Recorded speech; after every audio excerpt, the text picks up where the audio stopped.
And with a push of the button, hello, Internet. Welcome to Land Beyond the Mist, session 21. We're getting up there, doing some crazy things. Today, we've got some new members out in the Mist, and that always gets me excited. So, without any further ado, let us start as we always do by going around the table and reintroducing who is out and exploring today. I'm just going to go in the camera order that I see you on Discord. So, Coffee Traveler, take us away. Please introduce us to yourself and to the character you've brought to the Mist. Hi, I'm Coffee Traveler, or Eric. I will be playing the character Phil Reed. He's coming in hot. He's ready to get his murder on. He's a soldier, and we're going to have a good time today. Woo! Woo! All right. Mr. Soldier, please tell me, what made you, leave the army or, get stationed up here? How did you go from the civilized lands of the south out here beyond the mist? Oh, man, they discharged me after that gator got my knee. I never walk right since. I'm gonna find that gator, and there's gators out here. They're related to that gator, so we're gonna get all the gators. All the gators. Shoes. Wow. I like it. Okay, the quest for Gator Revenge. It starts today. I'm excited. You've picked a good place to go search for gators. Excellent. That sounds very fun. Millman, welcome back to the Land Beyond the Mist. Glad to have you back. It's nice to be home. Yeah. Please reintroduce us to your character. Are you bringing back Jack? Yeah, Hello, I'm Millman. You probably see me around here. I come on Greg's stream as much as possible. I actually crash his chat most every day. Not this week though, I've been working, I'm sorry. But yes, today Jack, the humble necromancer, the good necromancer. Everybody in Discord and chat just keeps saying I'm evil. I'm not evil. Alright? I'm a good guy.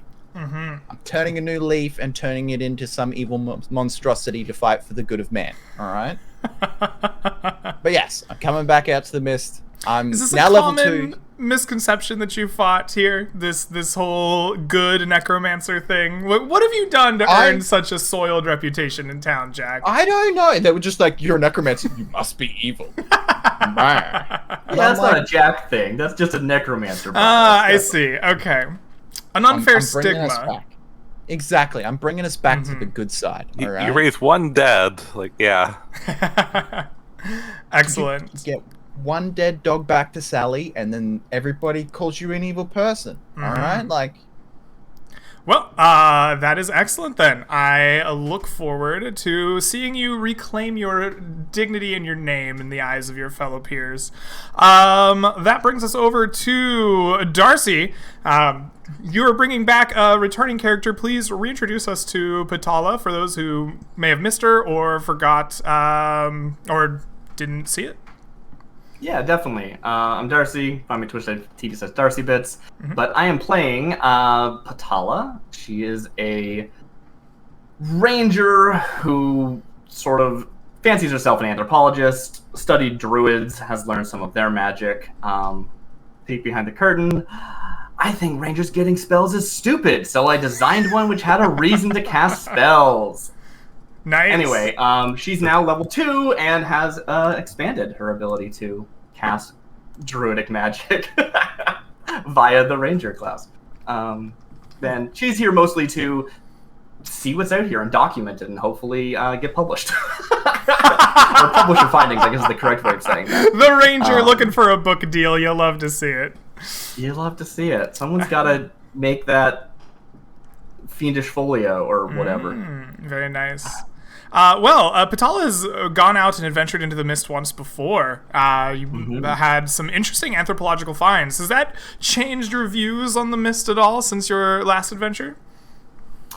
Well, it was interesting because a lot of what I saw had to do with things that, I've heard of or seen before. They weren't truly unique to the mist. They were what's the interesting anthropological differences of the people here. We got to see some cool sacrificial dagger cursed thing, which I don't know what happened to that knife. I gave it to somebody because they were going into the mist the next day. But yeah. All right. No, I'm excited. I want to see more things, though. I want to see more.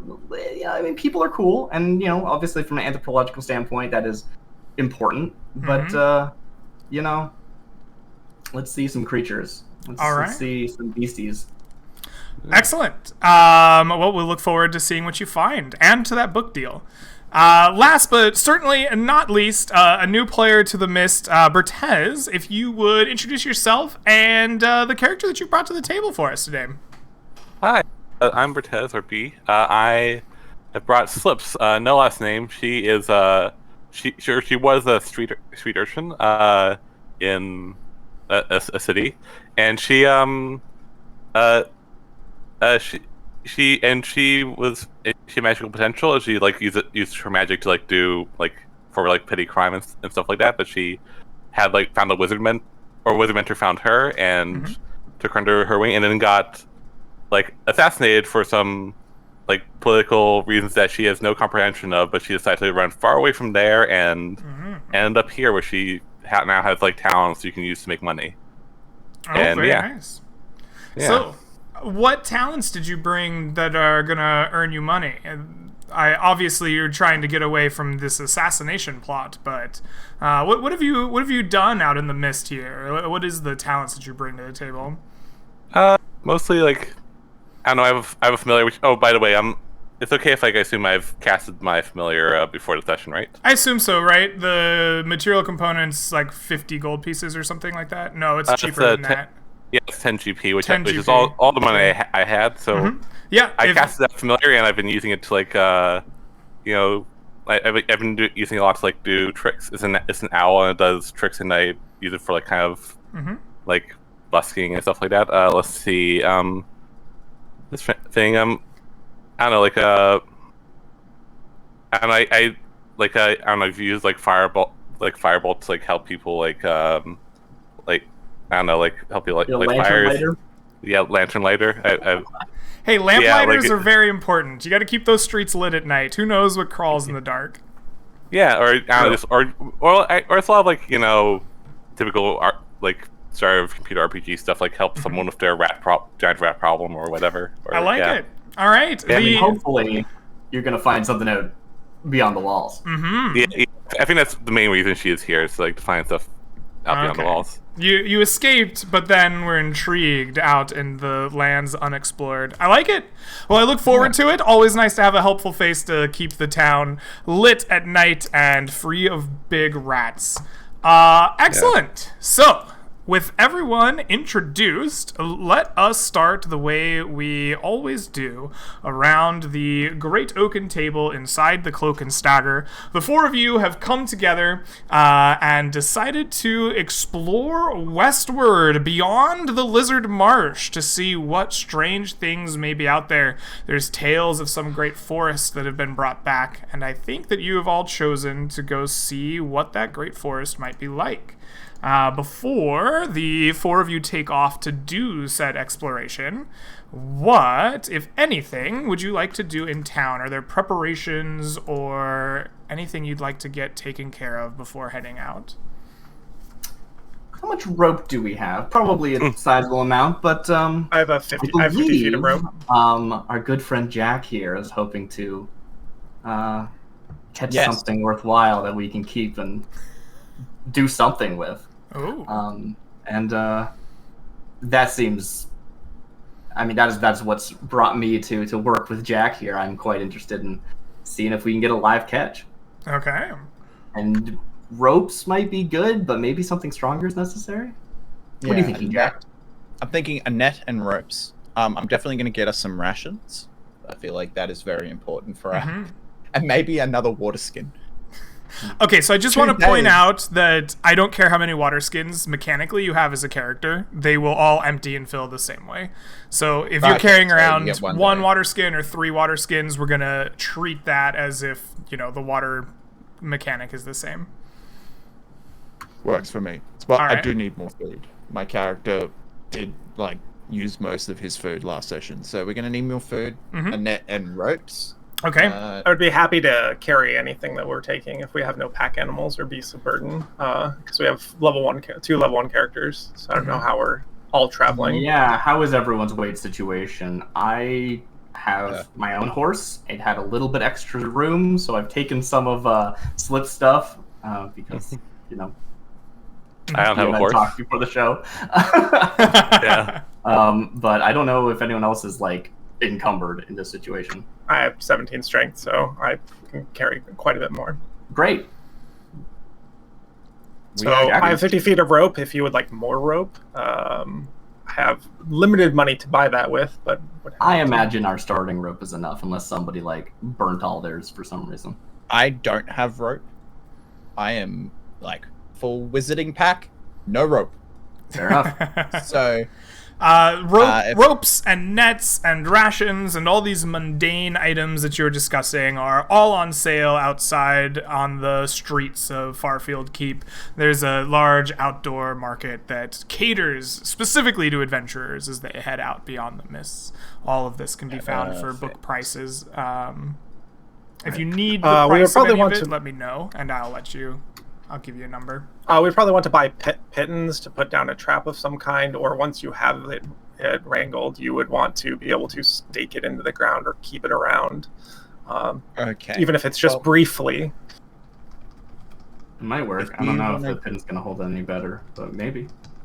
Grab some pittons. I'll pay for everything. Okay? Tell me what you need, and I will... You tell me what I'm getting, and I'll just put it on my sheet. Okay. Like 5 pittons and... 5 pittons, you're getting a net, which is a ranged weapon. I hope you can use it.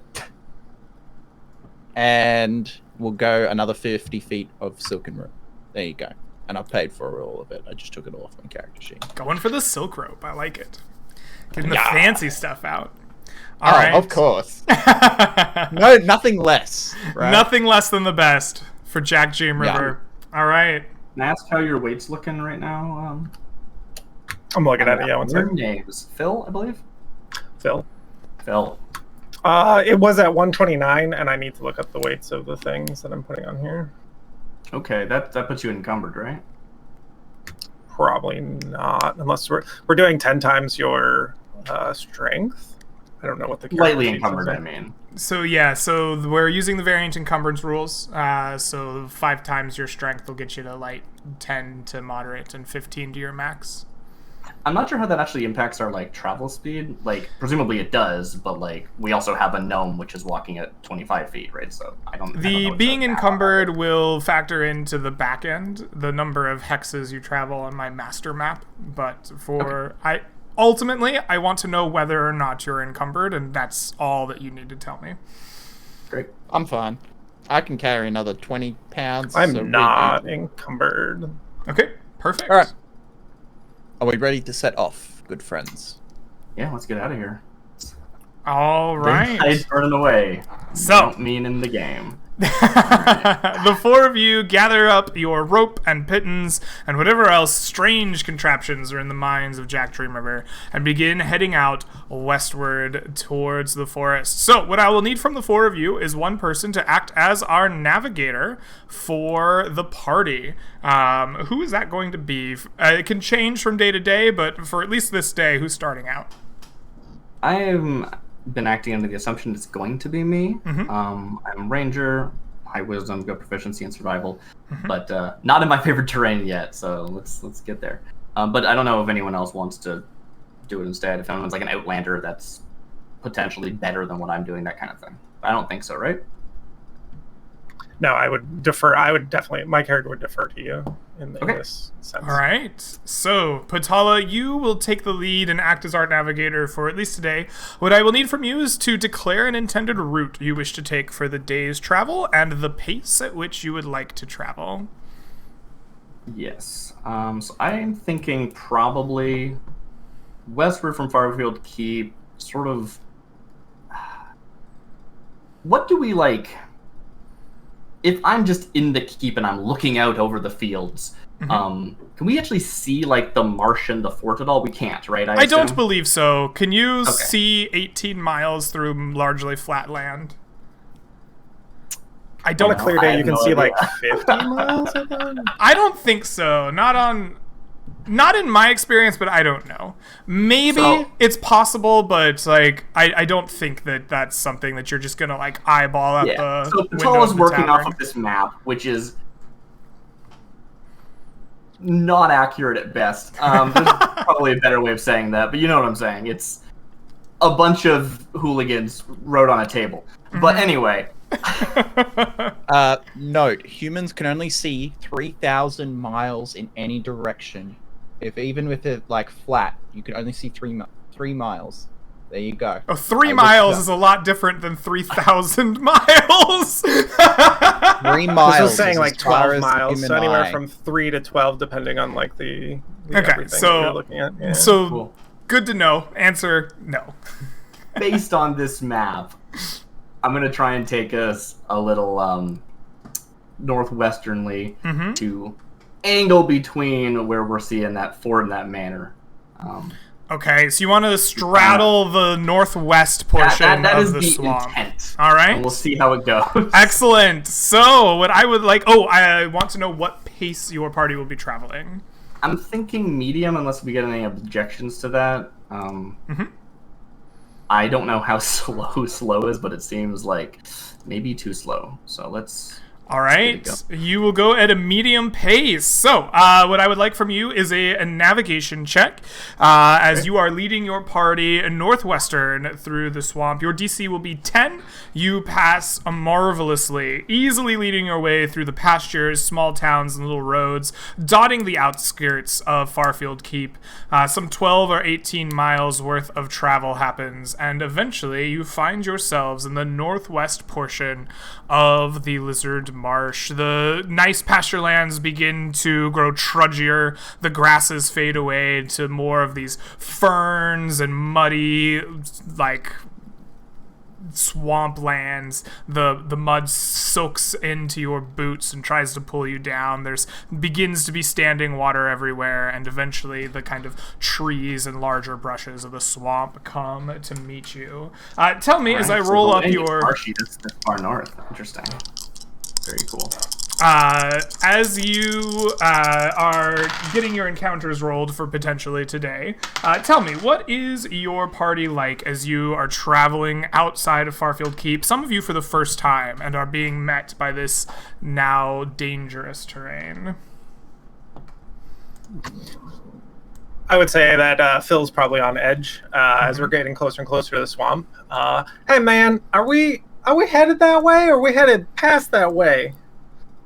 As I talk to Boyd. I was not aware that the marsh came this far north. This is quite interesting. Have any of you been out this way? I've only been out east myself. I'm the same. I knew there was a marsh here. I assumed it was everywhere. Hence the reason I didn't want to go this way, but it was the most productive way to get to a forest. Well, So, push through. there's probably going to be marsh everywhere, okay? I don't like mud as much as I don't like sand, but we're just going to have to go with what we got. Let's see if I can find a best path. All right, Boyd, you take the front. I'm gonna take the back. We're gonna keep these two safe. Okay. All right. Sounds good to me. You take a quick look around your surroundings. Patala begins taking their time, finding the best path, avoiding the marshiest parts of the swamp, and leading you ever further, kind of northwestward, trying to pick to the edge of the swamp as best as she can. It is late in the afternoon when it is Phil Reed who is keeping the best eye out. Phil, you notice rather quickly that there is movement in the kind of swamp brush immediately to the west of you. You stop and take a quick look at it, preparing for what could be an attack, and what you realize is that you are right next to the nest of what appear to be minks. Although, as you look inside of the nest, these minks, while you would expect them to be full grown based on the rodents you've seen before, take on the features and appearance of juveniles. Some 4 of them, nested up together, an adult nowhere to be seen. What do you do as you spy these? I probably whisper to my party, "Hey, man, slow down, come back. We got ourselves a new coat in here." Oh, A new coat. But like, Mama may be coming back. As Phil Reed points them out, all of you will see that you are right next to this nest of what seem to be juvenile giant minks. Let's not be here. I pull out like a bunch of parchment and I start writing notes. I'm like, I don't think we need to stay long though. Interesting observation, but no reason to disturb the nest. All right, we'll have to come back for that coat. All right. So the party, upon seeing this, decides to make tracks before an angry parent could come back. The angry parent rolls a natural 2 to notice that there's danger near her kids. Probably a negligent parent, probably out drinking. But the four of you make your way... No mink behavior. The four of you make your way past, leaving this nest of minks behind. Eventually, Patala picks their way off into the northwest, and you find yourselves at kind of a receding point of the swamp. As light dims, as you've made your way northwest, you stand still in the marsh itself, but you can see it receding to your east. And into kind of what appear to be grasslands and plains some miles off. The first few stars begin coming out, and it is quite clear it is about time to make camp. So, tell me, what do the four of you do when it comes to camping? What is it like as you have made your way through the first night here in Blizzard Marsh? Well, I suppose we don't have much in form of shelter that's not a marsh, which is annoying. I try and find as, dry ground as possible, and use survival knowledge that I, the player, don't have to absolutely do as good as I can. But yeah, Yeah. What kind of survival knowledge are you leaning on? What camp are you looking to make? You see Phil taking his hand axe out and chopping down the small branches as if to potentially weave these together to give a mat to lay on, and then and looking for leaves and collecting leaves. This reminds me of the time we had to go rescue that family that got lost in the marsh. Not a good time. Just got to put this down first. We put some leaves on top of it, put our bedroll. Yeah, I think like Slips helps with that if you had like she's used to like. She's not used to like sleeping out in like a marsh. She's much more used to sleep, but she's used to like kind of rough traveling, and that's how she got here. So yeah. Awesome. Yeah. Are any of you good at making fire? See if I can find. You want to grab anything that's above water level. So aim for chest level sticks, and you just realize like Jack may be a wizard, but he is proficient in survival. Phil is like holding onto a branch that's on a tree, and he looks over at Jack like, "Is this high enough? Is it? That's high enough. Good work, buddy. Do it. All right. I'm just checking with the expert. Thank you. No moss. All right. Like shake my head like, oh Jesus Christ." All right. As your camp hijinks ensue, eventually Patala picks their way to some high ground, finds a nice dry place for you, and the rest of you make some nice mats to sleep on and get prepared to spend your night out amongst the Lizard Marsh. The night begins to pass, and it is during the night that it is Slips on watch.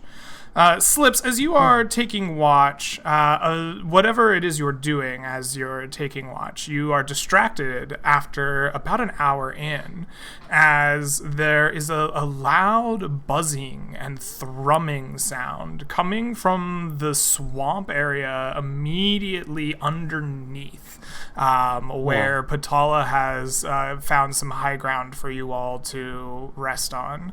You don't see anything immediately, but this buzzing is quite audible to you as you're awake.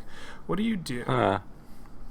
I think I want to like approach cautiously. Like it's, I don't know, like Slips doesn't really know what's out here, but she's assuming like some kind of potential bug monster or angry swarm of bugs maybe. So she is going to try and I guess say, like do like so I guess like I don't have a torch lit, right? So I should light a torch. Or, you could, yeah, absolutely. Yeah, so I think I'll light a torch and like go out and like try to like cautiously figuring that at least like fire might scare it off if it is a threat. All right. You take out a torch, get it lit with the embers of your nearby fire, and you begin to head out towards the kind of rocky encampment around which the four of you are resting. While your party sleeps, you go to investigate this buzzing. As you take your torch and look down underneath the rocks, you notice that unfortunately Patala missed some like small cave-like structure underneath this rocky outcropping that you are resting on top of. And there are porous holes underneath this rock that you're resting on, and from it you can hear this is the source of the buzzing. There's definitely a large thrumming buzz like coming from these porous holes underneath the rock you're resting on. Yeah. Is it like I don't know if it's something I can tell, but like is it like multiple things buzzing, or is it one thing buzzing? Go ahead and give me a perception, I think wisdom check. I think to differentiate noises like that makes the most sense to me. So yeah, you just like click. That was my first time using D&D. Roll 20. I just click perception. Yeah. So if you're using the character sheet, you can just click on the left hand side where all the skills are listed. There'll be perception among them. I think it's on the top of that particular part of the sheet. You can click right on the name and it'll roll it from the sheet. Oh, wonderful! Thank you. Oh, I got 14. All right, you listen for a moment, and you become very convinced that this is the buzzing of many a creature, not just one. This doesn't make you think of a big, giant wasp or anything of that nature. This sounds like many, many creatures buzzing away together. Okay, so I think like I'm gonna head back, and I don't think I want to wake up the entire party right now, but I want to wake up our naturalist Patala, and I think I assumed that she was a naturalist. I got in my head but yeah, I'm going to wake her up and like kind of ask her advice. I just like wake up like, hey, there's like a cave and there's some like seems to be a bunch of bugs in it. Should we stay here?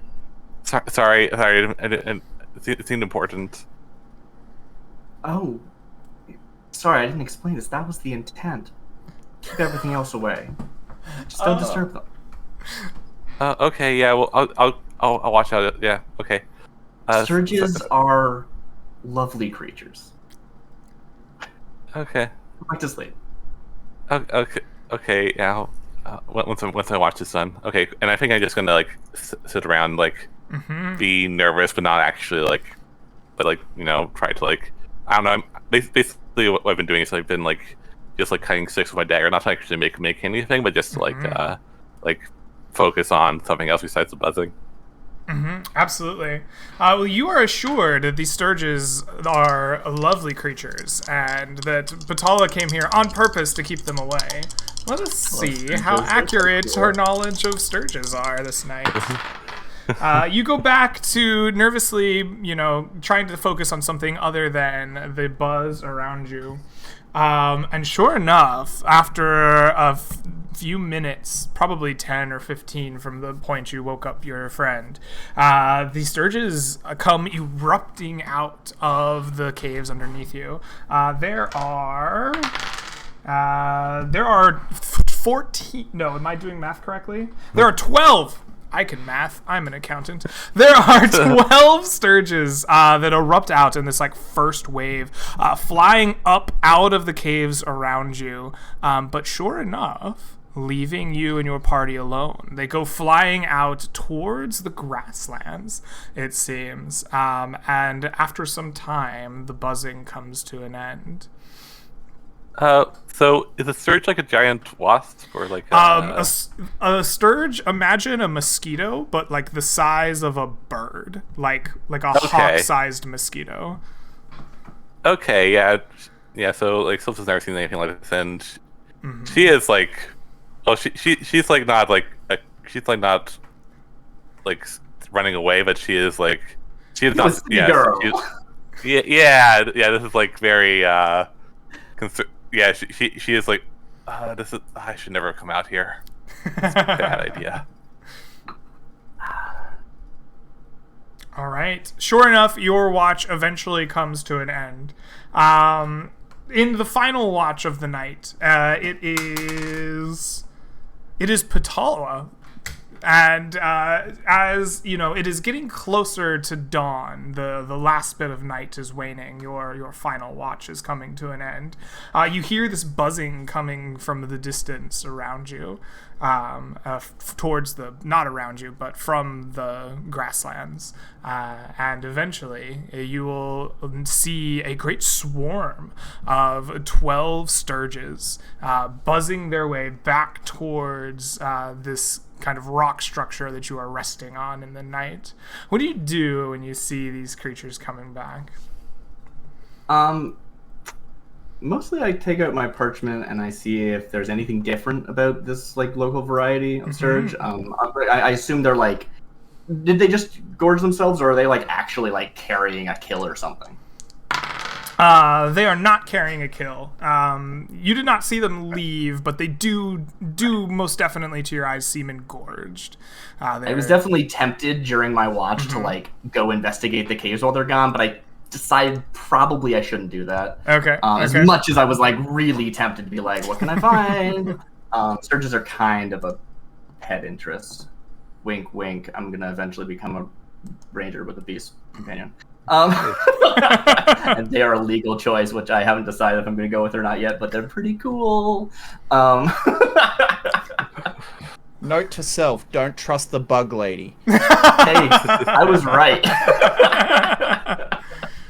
All right. You observe these sturges as they return, and they are entirely sated. Whatever they found out in the grasslands, they ignore the party up on top of the rocks, and will fly back into this cave-like structure underneath you. And with that, your first night in the mists have come to an end. None of you have taken any damage, so I'm just going to ignore the whole spiel about resting, but let's do a little bit of bookkeeping for the moment. Housekeeping. So, you traveled at a medium pace. Most of your day was actually spent going through the 18 or so miles of pasture lands and areas around Farfield Keep. So what I would like for each of you to do is give me a foraging roll at a disadvantage. Your DC will be 10. The base roll for this I have used is survival wisdom, but if you have another skill that you would like instead, you may let me know and we'll think about whether it's appropriate. And this area is officially like swampland, or is it like not that yet? I mean, it's not forest. So you are in the swampland right now. Okay, it is well swampland. Great. Yeah. So that's only a 13 because that's correct. Disadvantage. Bertez, I'm gonna need you to make one more survival roll there because we are at. Oh no, you did already. Okay, I see. Perfect. Oh wait, no, I didn't. Oh no! Sorry, that was my first roll. So double crit. Come on, double crit all day. There you go, double crit. All right, so the DC was 10 for your first day of travel. So Phil Reed and Patala, you successfully find water for the party, clean drinking water that you feel good refilling your skins at. So no one is dehydrating. You all have full water skins to start the day, and you have found food enough for yourselves and 2 pack animals, should you be carrying that many. I will feed the other 2, so don't worry about food. So Jack, in that case, I need you to mark 4 pounds of rations, 2 for you and 2 for Slips, as neither of you were able to successfully forage. Everyone is at full health. Everyone has full resources because no combat occurred. So we are at day 2 of your adventures in Northwest. Patala, are you still acting as navigator? Yeah, I am. I did see how well the foraging went, so I will ask the party, do we still want to go at a moderate pace? Yeah, it's fine. You seem to have this down pat. As long as we have water, I have plenty of food for everybody. All right. Excellent. My ability. I shake my bag and it just sounds like it's only rations. Like, plenty of food. You just got nuts bouncing everywhere. Animals, I'm sure. Fine. All right, I'll just do another survival roll. Okay, so what I want from you first is to declare an intended route for your second day's worth of travel, and a pace that you would like to travel at. Okay. Unless there's like new landmarks that would change my intended direction, it's the same idea. Maybe a little like. I guess you have gone northwest to the very edge of the swamp. You see that it fades away some couple miles away from you. So is your intention to continue traveling through the Lizard Marsh, or is your intention to continue into the grassland from here before heading further west? I guess I don't have a great sense of the like positioning of that. I would like to head west as much as I can, staying on the outside edge of the marsh as best as possible. Okay. Whatever that equates to. Excellent. And we are still moving at a moderate pace. So I would like for you to give me a survival wisdom roll now that you are traveling through essentially the edge of the swamp in the Howling Fields. Your DC will actually be DC 10. Ooh, that's 9. That is a 9. All right. So tell me, Patala, what is it about your day of travel that makes it more difficult? How do you lose time during your day? I think I'm kind of distracted. Like, there's a part of me that's going, I should have looked at those minks. Like, I was like, I feel like I didn't think of it at the time, but like, I've never seen a giant minx. I don't know what that's like. Or mink? Yeah. Anyway. And I'm just like, I'm writing like speculative notes, which are like completely useless, and it's just like a waste of both my time and paper and ink. And I'm just like, no, this is great. We're just gonna follow the edge of the marsh and the land, and we can't possibly get lost. So yeah, overconfidence and distraction. All right. You are traveling through with a very distracted leader as the four of you pick your way along the edge of the swamp into the Howling Fields. You're now traveling kind of in this in-between land where the marsh hasn't taken fully hold, but you're not in the proper grasslands themselves either. Occasionally there will be standing water. Occasionally you'll be going through kind of waist-high grasses as you are picking your way ever kind of vaguely northwest. It is coming on noon when it is Jack Dream River. You notice a strange sound coming from your westward, or I guess to your case, the south, from the south. To the left of where you're traveling, but to the south of the map.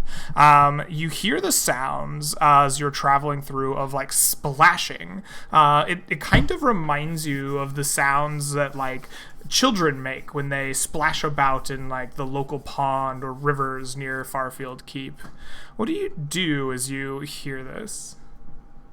I think I will stop the party and be like, we need to investigate that noise. I want to know what's out here in the marsh, just in case on our way back, that noise could be something that will eat us on the way home. All right, so we take up a position. I'll be in front, banging on the shield, and you all ready actions. No. We're gonna be quiet. We're not killing it. We want to know what it is first. That doesn't make any sense. I don't understand. Like I was under the impression that you wanted to investigate the marsh as little as possible. But, yes, I'm standing in front of everybody. If we see something worth noting, we are hoping to fine-tune an exotic mount, are we not? That's true. But the reason why we want to know is because we're on the edge of the marsh. Things in the marsh will leave the marsh to get food and then drag it back to the marsh. Right? If it comes out and grabs your ass, it's going to drag you back into the marsh. It's not going to eat you there and then leave you there. So we need to find out what it is. If we're gonna murderize it, shield boy, you got me. And then otherwise, we just keep going. Like if it's a nope situation, we can nope excuse out me, my friends call me Meat. Okay, I'm sorry, not Meat. Shield boy. Sorry, Meat. My bad. I know we explained this at the tavern. That's my bad. It's been a long day in the sun. Ignore it and push on, and We should at least have a get us look. back eventually. Is it coming closer? Like if we wait here, it's coming our direction. You wait a few moments to try to gauge whether or not it's moving closer to you. Are you trained in perception or in survival? I'm not. Either one. I'm just I was asking like the party behind me. It's like, hey, is it coming near us? I'm just standing in front of them as like, hey, I stand vanguard. Are any of you trained in perception then? I actually am trained. Oh, okay. You're trained in I have perception. Then you will know, without needing to roll, that they are stationary. It seems the sounds are coming from a set distance away from you. All right, they're over there, and they ain't coming closer. So we go get in them, or we get them to come this way? Yeah. All right, let's go have a look. Is there any? I might have missed if you had a more detailed description of the sound. Is there anything that I could actually roll to like equate it to something I do know? Even if it is, like, something as you listen to it, it's like the sounds of splashing in water. It's reminiscent of like children playing in a stream or a pool. It's just some kobolds, man. Let's go bop them on the head and get on with our lives. Yeah, I start walking. I was just saying, so it sounds like it's like a small creature or something. Yeah.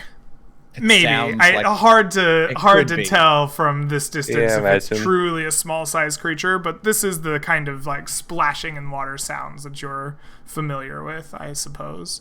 Okay. As you guys are determining whether or not you think this is small creatures, Phil, you just march on off to the south, treading through the swamp, trying to make your way there. You are not trying to hide your advance any at all. It doesn't sound like. That face, definitely not. I have a -1 in stealth, so yeah. Phil, you come tromping through the swamp, and as you get close enough, you notice that there are 4, 5, 6 6 goblins is the word I was trying to say, splashing about in this like pond almost of swamp water in a like recess of ferns around the swamp. They're kind of splashing about and do not notice you at all, as they have rolled a natural 3 on their perception check as you approach. I have my warhammer out, my shield. I'm ready for combat, and I turn to my party like, all right, we're gonna get them. I think what is wrong with these people? I'm gonna catch up to him. As they like catch up, I was like, all right, we're going first, and you all ready your attacks? All right, you ready? What you shooting them with? What do you hope to accomplish with this? Yeah. What are we doing here? I don't want to. Should we be avoiding What do you danger? mean? They're goblins. You're wasting daylight. That's fine. Kill some goblins. We'll move on. Well, why? Because fuck goblins. You've never had a goblin backpack? You see Goblin Jack's skin like backpack. nice, cheery demeanor just go stone cold because fuck goblins. Yeah, I think Sliff is like turning to Ptal, like, are we doing this? Might as well humor him. All right, on the count of 3, get your attacks ready. Okay. 1. Gonna throw some lightning and shit. This is going All to be right, great. so for those of you who would like to participate in Goblin Stomping, you are, for all intents and purposes, completely hidden from these frolicking goblins. You will get a round to do whatever you would like to them. So, you approach up to a distance of 25 feet of the goblins without them noticing you.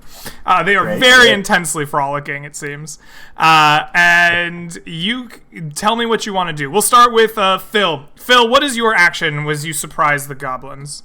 Oh, I get in there and I bop one of them on the head with my warhammer. All right. My splashing feet just sounds like them playing in the pool, so that's how I was able to That's sneak up what on it them. is, yeah. It was just matching the splashing. All right. With that said, Phil counts to 3. Get your attacks ready. 1, 2, on 3. Phil just charges forwards, water splashing everywhere. The goblins turn around, and a big war pick comes slamming down on one of their heads.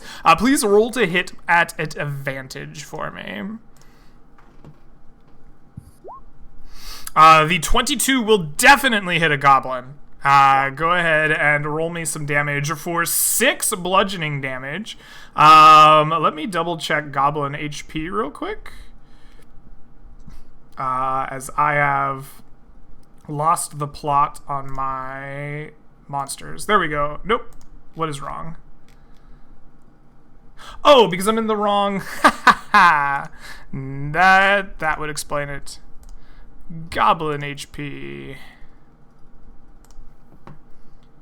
That is a dead goblin. It dies. Your hammer smashes down upon its head, just erupting in viscera and gore as the rest of the goblins scream in more surprise than anything around you.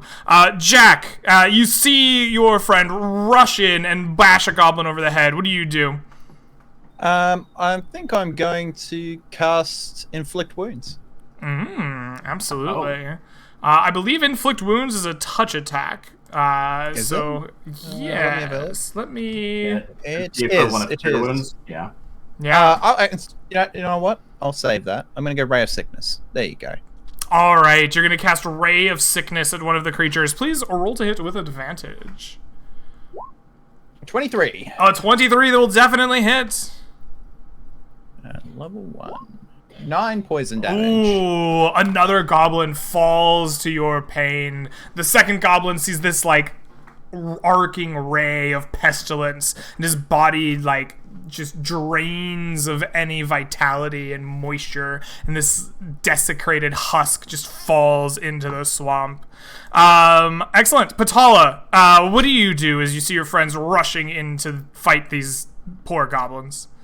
There was 6 before and 4 left now, is that correct? Right? Yes. I have been leading a horse. Do I think that they can maneuver in this situation, or is it, like, too swampy for that? They would be able to maneuver around this body of water, but I think that going through it might be treacherous. Who knows what the ground is like underneath the water that you can see. Right. Okay. I'll just approach myself, try and position myself in such a way that anything that tries to approach us is going to go through the meat shield. And I am going to quickly skip up ahead, pull out my small little club, which I then, that's wrapped with holly mistletoe, one of those. Grip it, and it sprouts into magical growths, and I slash with it. Basically, it's still like a bludgeoning attack because it's shillelagh, but you know. Right. Excellent. Yes. I feel like it's like these yew branches sort of smashing into somebody, basically. Ooh, I like that. Okay, absolutely. Yeah, you give it a nice swack with your shillelagh, your mistletoe growing and wrapping around it as you swing, definitely hitting. For 6 points of damage, your shillelagh crushes through one of these goblins, just breaking it apart as it falls down dead in the swamp next to you. That was a different cantrip. I wouldn't get to add my wisdom, and that would be only 1 damage. Slips, you've seen your party rush forward to start attacking and killing these kobolds. What do you do? Yeah. I guess I'm going to. I guess I go. Okay, I guess I'm going to shoot a fireball to a goblin. All right. Please roll to hit with advantage. Okay. How do you do advantage in D20? Roll 20. So The character sheet itself has a gear on it, and you can probably set it to query whether or not it wants you to roll an advantage. Otherwise, the only way I know is to /roll 2d. So, it actually does it by default, actually. Sorry, yeah. Okay. Yeah, nice. Okay, sorry, I wasn't seeing that. But yeah, I'll roll with advantage. Okay. Excellent. Hey. The 17 will hit. Go ahead and roll me damage. If you want to know how to roll damage, you can mouse over the word Firebolt in the roll box. Like underneath where it says 8/17, there's Firebolt. And you can click that, and it'll roll the damage. Yeah, cool. Did I? Oh, yeah. Okay, there we go. Yeah. It sometimes 9 takes points a while. of damage was the first attack, and it definitely, your firebolt erupts around one of these kobolds, its skin popping and blistering before falling dead in the waters around you. Excellent. That is your surprise round. I want every one of you to roll me into initiative against these goblins. Yeah, I think Slips is only like practice on like bales of hay, so it's like it's like a little reaction to like seeing an actual goblin. Oh get yeah, up. definitely. Yeah. 15, 13, 6 for Phil. I'm missing. How do you roll an initiative? On the Sorry, character sheet next to your AC. Oh, just click initiative. Perfect. Cool. You nailed it. So Slips, you're kind of in a little bit of, having a little reaction to seeing your firebolt working against a living creature for the first time, but you're the first to react after this. What do you do? It's like an accidental double tap. Just Yeah.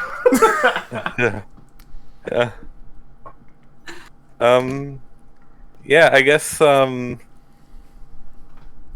she aims at another goblin and throws the fireball, and then immediately like closes her eyes as she does so. Yeah. After so she's gonna shoot another one. All right. Roll to hit. This time, just a regular roll. All right, cool. The 15 will hit the goblin that you are aiming at. Go ahead and roll me that damage. Okay. For 7, the goblin erupts in flames and dies. There's only a single goblin remaining. But it is now the turn of the opposition, and I want I want Jack Dreamriver to tell me what your passive perception is. My passive perception is 10. Ooh, you are caught entirely by surprise as one of these logs that are just kind of floating by in the waters on which these goblins were playing springs forward and opens its jaws and attempts to bite you through your center. Yeah, it's kind of terrifying. The floating log bites at you with advantage. For an 18, it hits you. So please take for me 8 piercing damage as a crocodile has pierced your armor and has grappled you in its jaws. Until this ends, you are both grappled and restrained by the beast's massive bite. Excellent. With a 15, Jack, you are the next to respond. You have been bit in twain by the crocodile. What do you do? Inflict wounds on this motherfucker. It's got me! All right. Please make a touch attack at disadvantage. Come on. No! You attempt to get your hands around and place them in a vulnerable spot on the crocodile, but its jaws are just too tight. You can't get your arms up as your blood just kind of seeps into the swamp around you.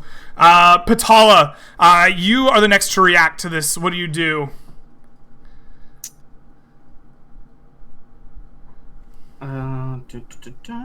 Okay. Well, I certainly can't pull them out of those jaws. That's just not happening. All right, I got it.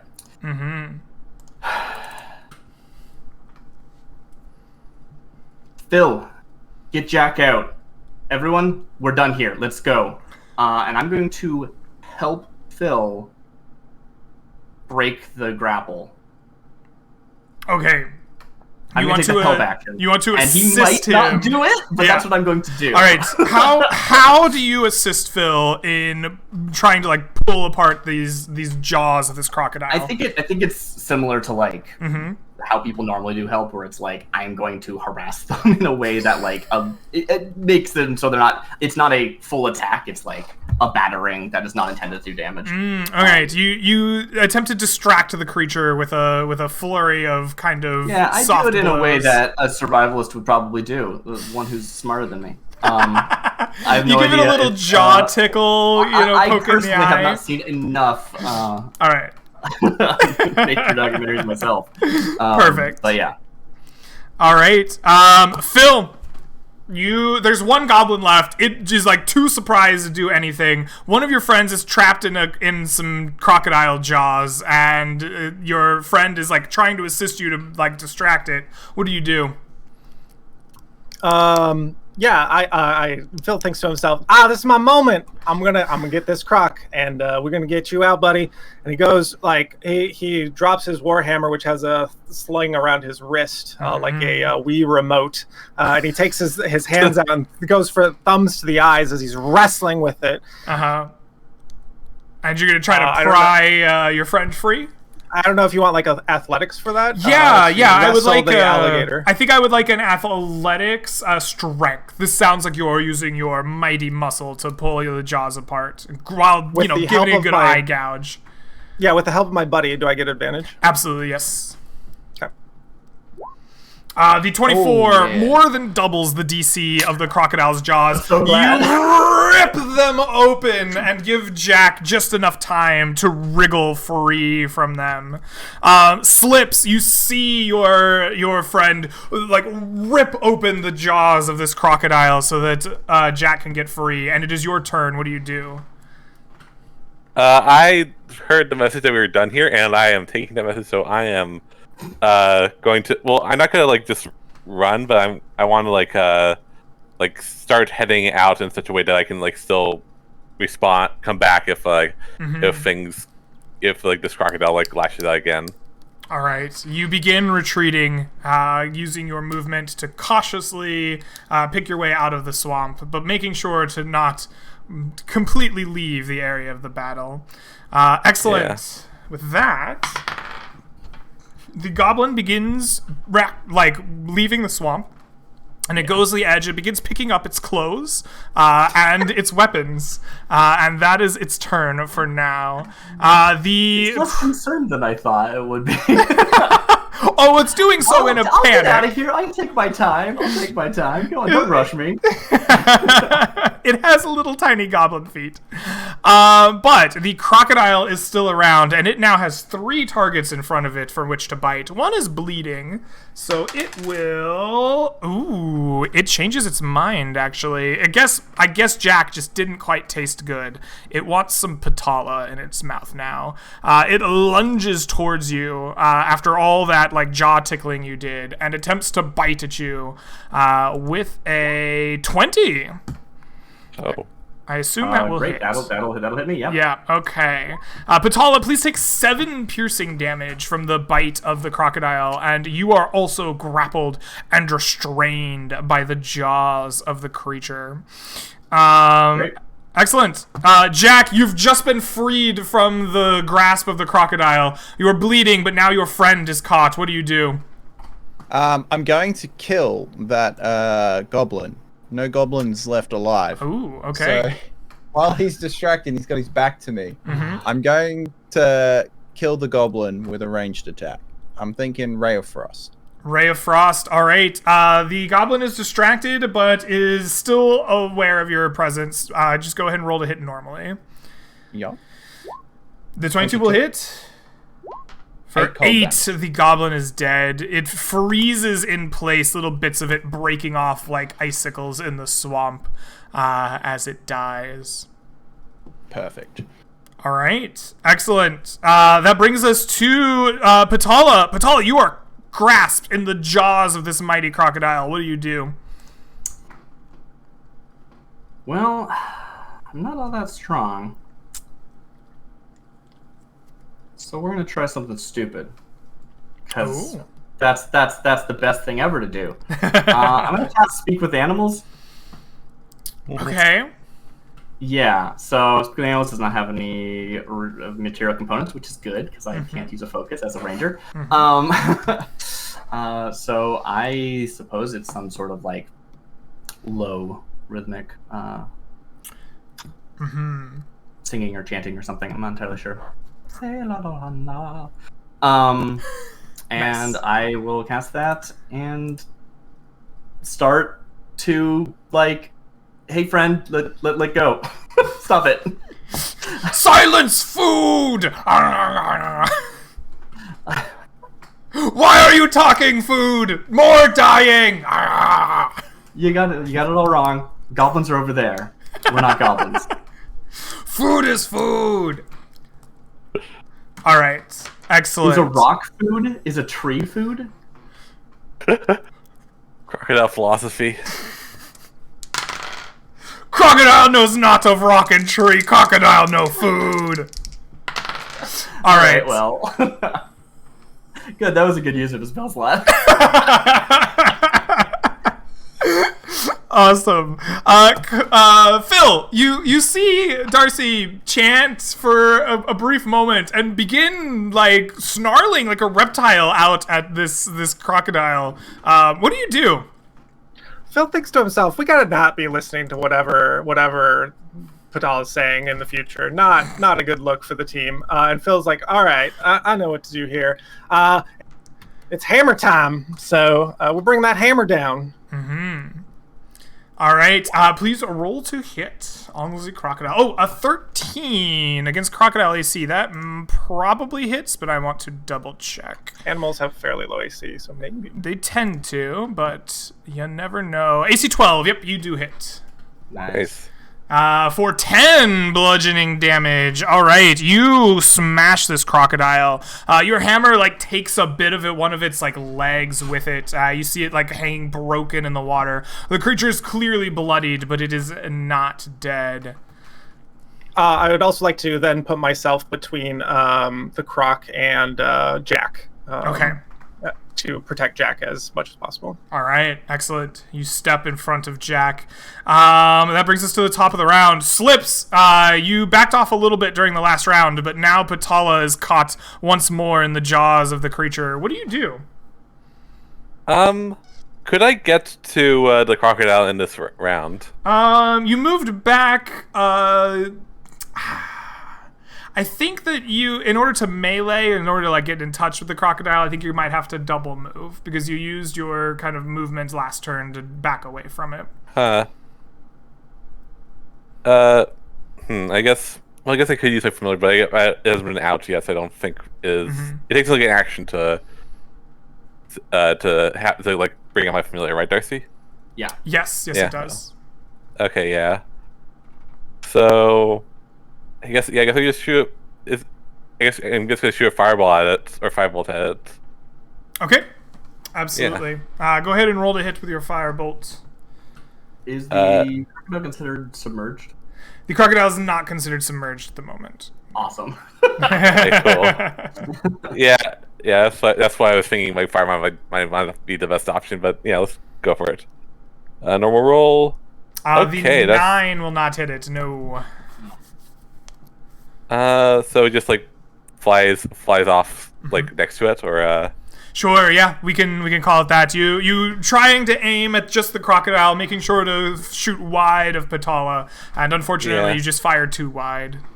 Yeah, I think that's what happened. Makes sense. Yeah. All right. With that, it is the crocodile's turn, and the crocodile is fed up with its food talking to it. You are caught in its jaws, and it will bite down at you with advantage. With a 14. I'm not sure if that'll hit you. It'll hit. Oh, okay, it will hit. All right. Take another 4 points of piercing damage, please. Great. And yeah, that is the crocodile's turn.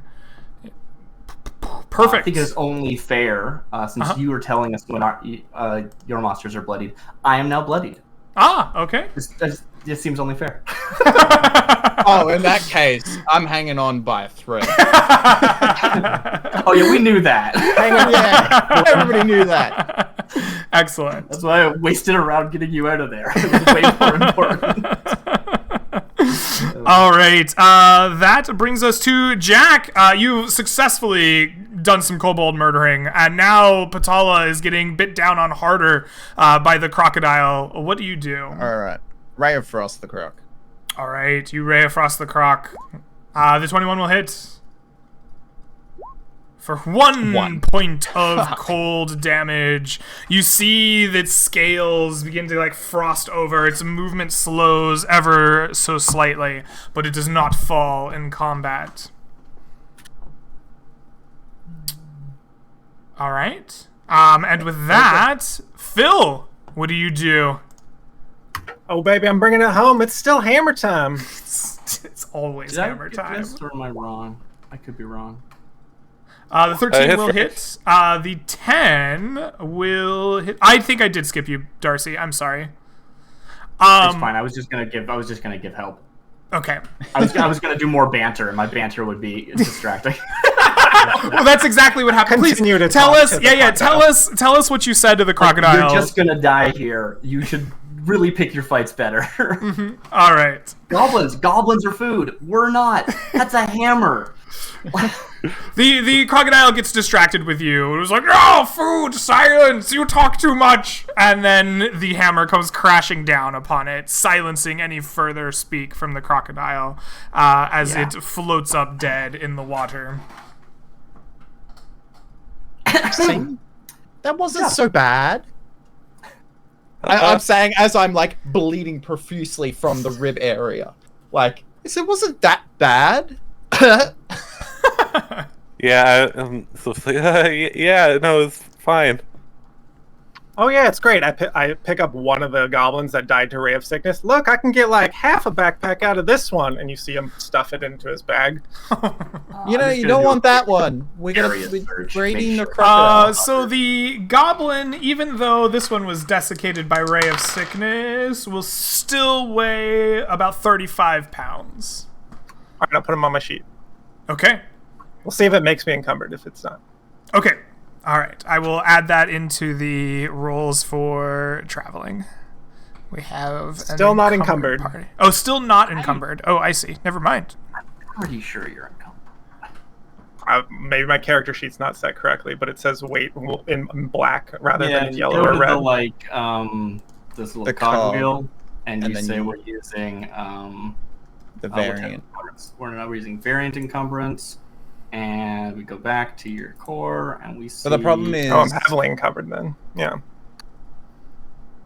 but the Well, thing I is, set the that goblin body back uses- down. Setting the goblin body back down.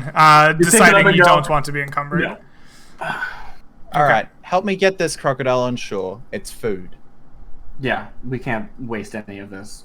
If we were gonna take the time to do it, we might as well do something with it. You can have crocodile hide. That can Okay. make a backpack for you. All right, I see where you're coming at. And you got vengeance. You killed a crocodile. Good job. High five. I mean, that looks like his brother. High five. You must dress yourself in the enemies that you wish to. I don't know what I'm saying. You must know. You must be one with the enemy to know your enemy. But yeah, so can we roll a survival check? Absolutely. So, I assume that you are trained in skinning and butchering animals.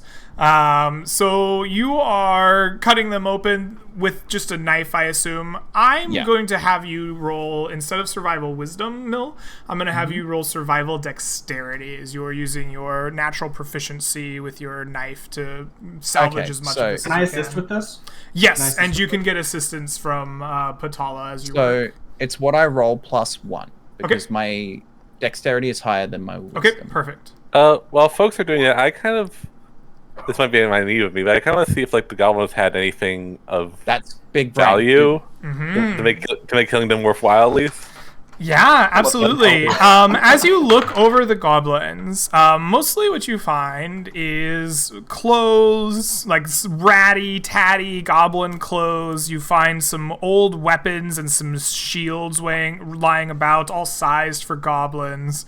But as you look, give me a perception check as you are going through the goblins' gear and their bodies. Okay. Normal? Oh, well. Yeah. Oh, well. Unfortunately, that is all you end up finding. Just this massive stuff. Okay. Mm.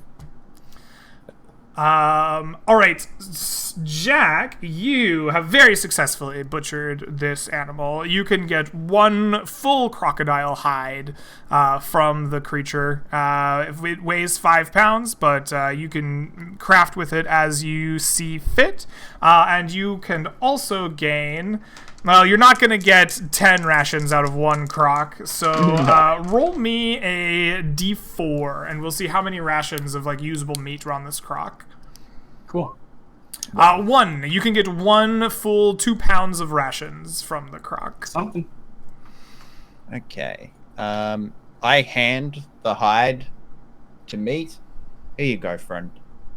May you wear it with pride. Oh, this is great. This is amazing. Maybe we stick around to see if there's another one. No, we're moving on. Maybe tomorrow. Okay, we make a pit stop on the way back. All right. Whatever a pit stop is. Now, I was assisting with that thing, so presumably I'm a little busy. Do I have time to take a quick look under that water? Sure, yeah. What, you want to take a quick look under the water? Tell me... yeah, that crocodile's going to grab people and pull them down. Let's see if there's anything down there. Okay, you want to see if there's anything down underneath the water.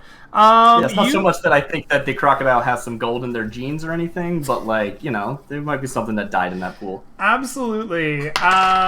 You dive underwater trying to find if there's anything down there.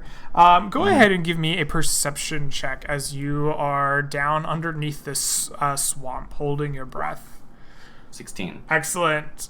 Down here, you in fact find a number of bones. It seems that there are small, almost vaguely humanoid, probably based on what you saw today, very likely goblin bones, lying about. And amongst the bones, you spot a shiny, almost bracelet-like, too thick to be a bracelet, but too small to be an armband or a bracer, that it shines even in the murky depths of the lizard swamp. It shines silver and of, like, almost bluish gemstones. You muted. Yeah, I was typing, sorry.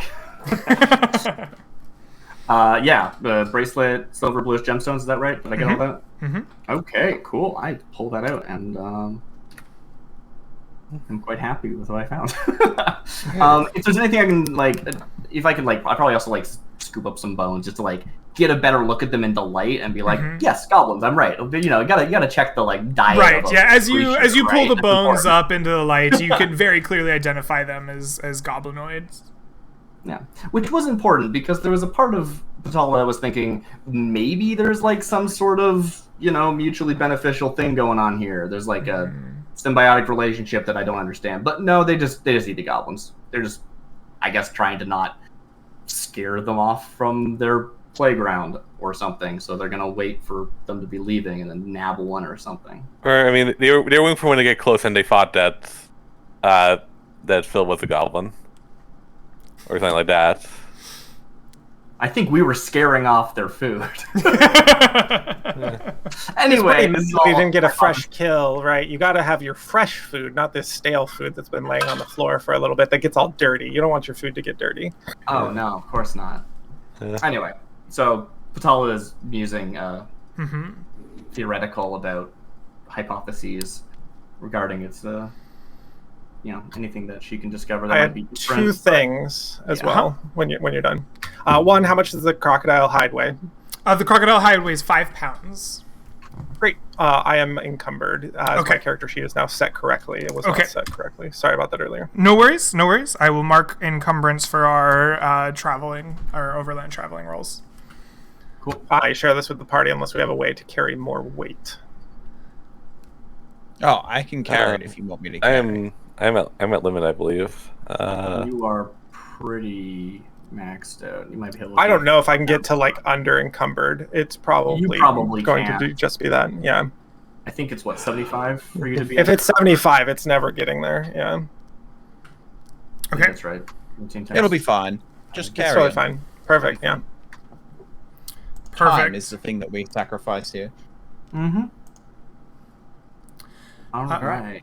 So, after this encounter has played out, are you continuing on in the same place that you were doing? Are you continuing the journey, or has this changed your mind in any way? What's the plan, party? I don't think it's changed my mind, or I still need to get paid.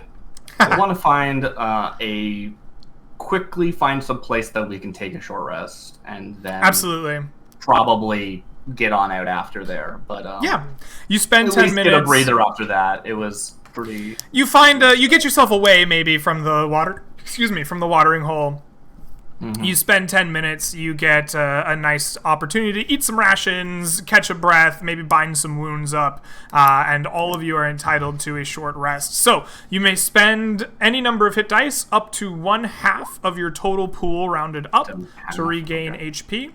And you will have access to any spell slots or class features associated with a short rest per the player's handbook. All right, I'm gonna put it in here. I don't know if it's gonna be a wall of text or not, but arcane recovery. Mm-hmm. Nice. Yeah. Get me a spell slot back. So B, if you don't know, you also have that. I think. I'll use the cantrips during that fight. Yeah. You don't get that at level 1, do you? I think it's a level 1 thing.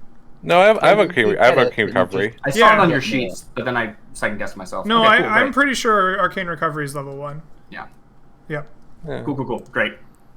But yeah, I mean, cantrips will use spell slots, so I don't have. Perfect. Use it. I was just saying, like, for the future. All right. You rest up, catch yourselves some breath, and continue your march northwest, once again skirting around the edges of the swamps and into the grasslands. That's what's right next to you as you're kind of straddling the line between them. It is getting later in the day now. You are into mid-afternoon when it is this time. Phil Reed, you are keeping an eye out, and you noticed the north of yourselves, so to the right from your point of view, there is a strange kind of building in essentially what is the grasslands, but you're in it. It feels like this particular building straddles the line between grasslands and swamps quite a bit. It is a single-storied, almost reminds you of a hut from this distance, kind of sagging. It's overgrown with strange bushes and ferns and vines around it, and it seems to be sagging inward upon itself, made of wood, actually, made of what appears to be the wood from these kind of small trees in the swamp. What do you do? Yeah, like the roof is sagging in. Mm-hmm, yes. Yeah, like a very old one. I put my hand up to get everyone to stop, and I don't know if anyone recognizes that, but I pointed out to the party members, "Hey, we got an old hut over here. Someone seems to like a little bit of grassland, a little bit of swampland. It's pretty old though."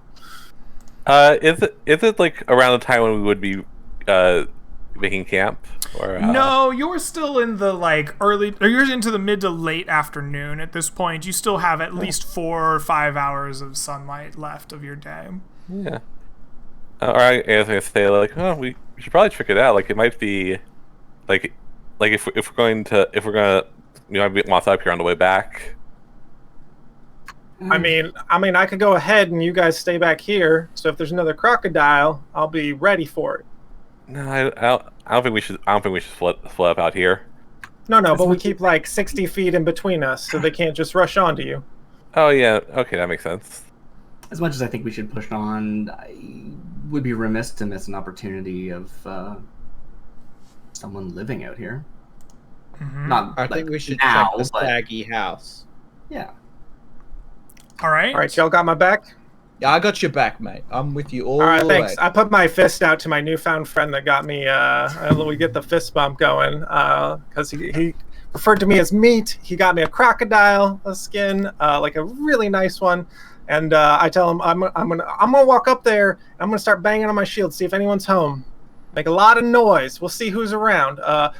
Keep your eye out around the fields too. We're gonna make a lot of noise up in here. Okay, I'm gonna do that because I did not expect us to be making a lot of noise. But if that's the case, I will keep my eyes peeled. All right. I'm gonna get low. Phil is subtle. He's subtle. If we're in the grass, I want to get low and roll stealth. Just to be like, you're good to go. Hiding. Yeah, I would like to, as we're walking through, I like to like go stealthily too. Yeah. Absolutely. Slips and Jack, please give me some stealth dexterity rolls as you are trying to slip into the like area around you. We both roll badly. You do your best. One for me, yeah. Yeah, you do your best to hide as Patala keeps a keen eye out, and Phil steps forward, banging upon his shield, making an absolute racket subtly on his way to the sagging roof. As you do this, after I bang on him, like, this is Phil Reed of the 4th Infantry. Where anyone home? You bang on your shield and you shout, and your friends hide, and you're met with silence. There's no sound from the hut in front of you. The grasslands and the swamp on either side of you also do not seem to, other than maybe some small birds or rodents that have flown off at the sound of your approach. There's nothing else that molests you or otherwise seems to antagonize you as you approach. I don't even turn around to look at my compatriots. All right, if there's a door in front of me, does it still have a door? And you said it was covered in vines a little bit? Yeah, so as you've approached closer, you realize that what must have once been a garden around this little hut has become wildly overgrown. The bushes and the fauna around here are actually kind of foreign to both the grasslands and the swamp. There seem to be just kind of strange bushes, these vines that have grown like up and over the top of the hut itself, are like flowering and have small little like maybe berries, black and purples and reds shining through. The door itself is there, but it's like hanging off of its hinges and rotting. Like it isn't really a block to going inside of the hut as much as it is like the remnants of a door. Can I I'm like 10 feet away from it, and I take another like 5 step back, and I like shout forward to the group like, oh, where'd they go? Oh, there they are. Okay, all right. There's nobody. We can like go. Wait, they're hiding. Oh yeah, hiding. Oh yeah. We're hiding real good. I wasn't hiding. I was there next to you. So you shout out to your party, hey, come on over, right? Having gotten 10 feet away from the door. Patal, you were about to say something as that happened. What were you saying? Yeah, when I noticed that there's like this unique vegetation and sort of growths over it, we've described it as like a hut. Can I like walk around it like relatively easily, like time wise, or is that you like, could? Yeah. It's not like hundreds and hundreds of feet. It's probably. Right, so I like start sort of like walking around at like a safe distance, sort of like observing like anything unique that I can see. Like, okay, wait, what is that? How did that get here? Da, da, da, da. But I'm also, just in case, my favorite enemy is plants. If there's a weird plant monster and this is like gonna eat somebody, like it's like a living house made of plants that's gonna eat somebody, I want to know about that. All right. So I'm doing both those things. You're keeping an eye out for monster plants and finding lots of new things. What you find are that these plants are not native to this area. They're just very different from what you've seen in the swamp, what you know of the grasslands, what you've seen out in the hills. This is not the big thrush of juniper. This is not the vines of the swamp. These are like small, thin vines with little like twig-like, growths that they flower and bear fruit. The bushes here have big, bright flowers, and while completely overgrown, have thorns and other things amongst them. None of these plants remind you of what you've seen. As you sit and you search, your favored enemy is plants, and you are quite certain that none of these are plants that will attack sentient. Or fight you. Or sentient. You become quite certain that they are mundane. While she's doing that, I want to kind of look around and see if there's like any kind of signs of like human markings. Like I kind of want to get a sense of like who lived here and why they left. Are you searching inside or outside of the hut? I would like to. I don't think I'm gonna go inside while people are around, but I don't think I want to be the first to go in. But like I would like. So this would be like would this be like an investigation roll? Sure, yeah. So you're looking for people. I'll grant you an investigation roll if you'd like.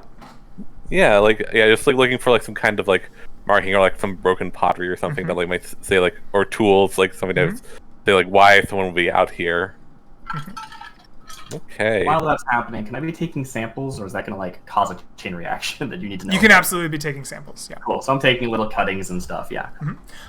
Slips, you take a look around the outside of the building, looking for signs of human life, and sure enough, in kind of the area that Batala is taking samples, you see like the remnants of what must be like gardening tools. There's like a shattered clay pot nearby that's almost buried in the ground around him. You see the remnants of like rusted tools, maybe a hoe lying in the vines, and a like small spade that's been broken at the handle.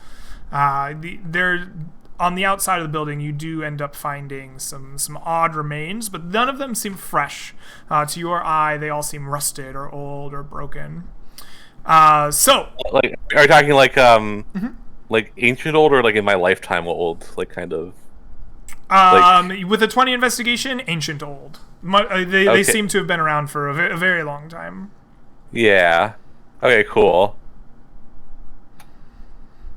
Awesome. Yeah. Okay. While I want to mage hand the door open. Oh yeah, your mage hand comes out and it begins ripping away rotten parts of the door. It doesn't even like swing, right? It's like falling off of its hinges and old. You can clear the way in front of Phil. Phil, are you stepping into this building?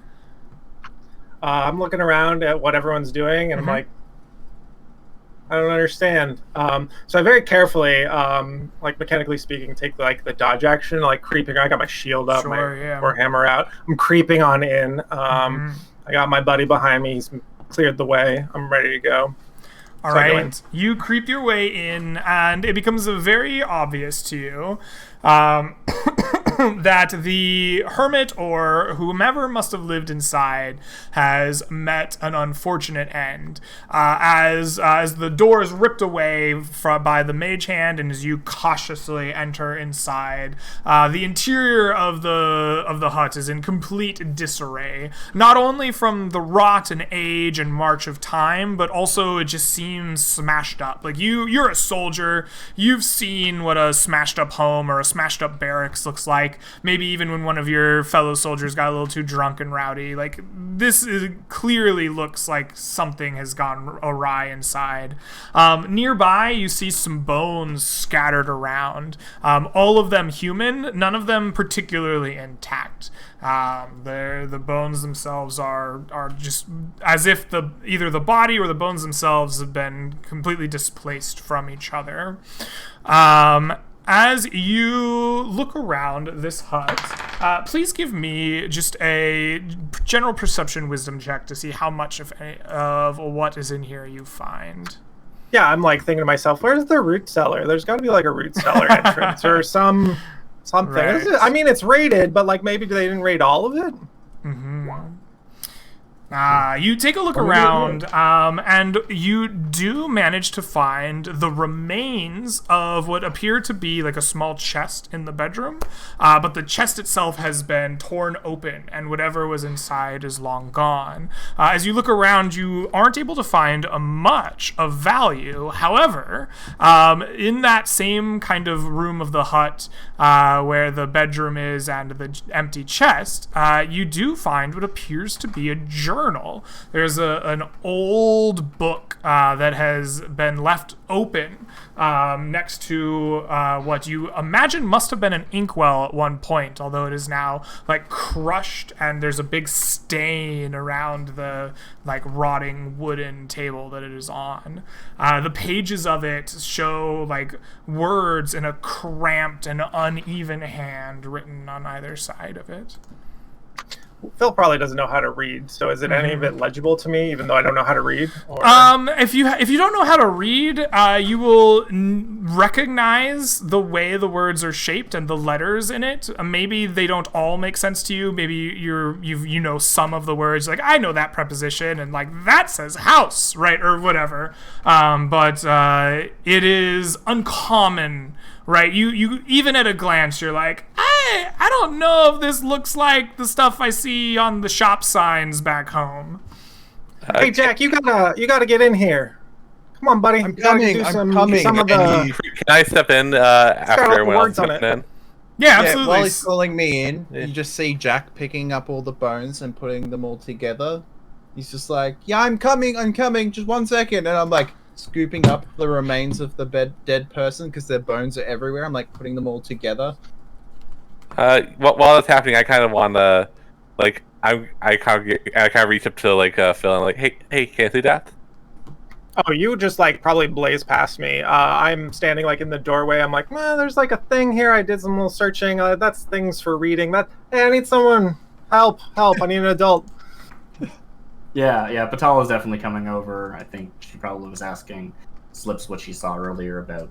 Oh yeah, I think I told you. Like, yeah, like, you gotta check this out then, right? Like, very much reaffirming this. Like, have to see what was here, right?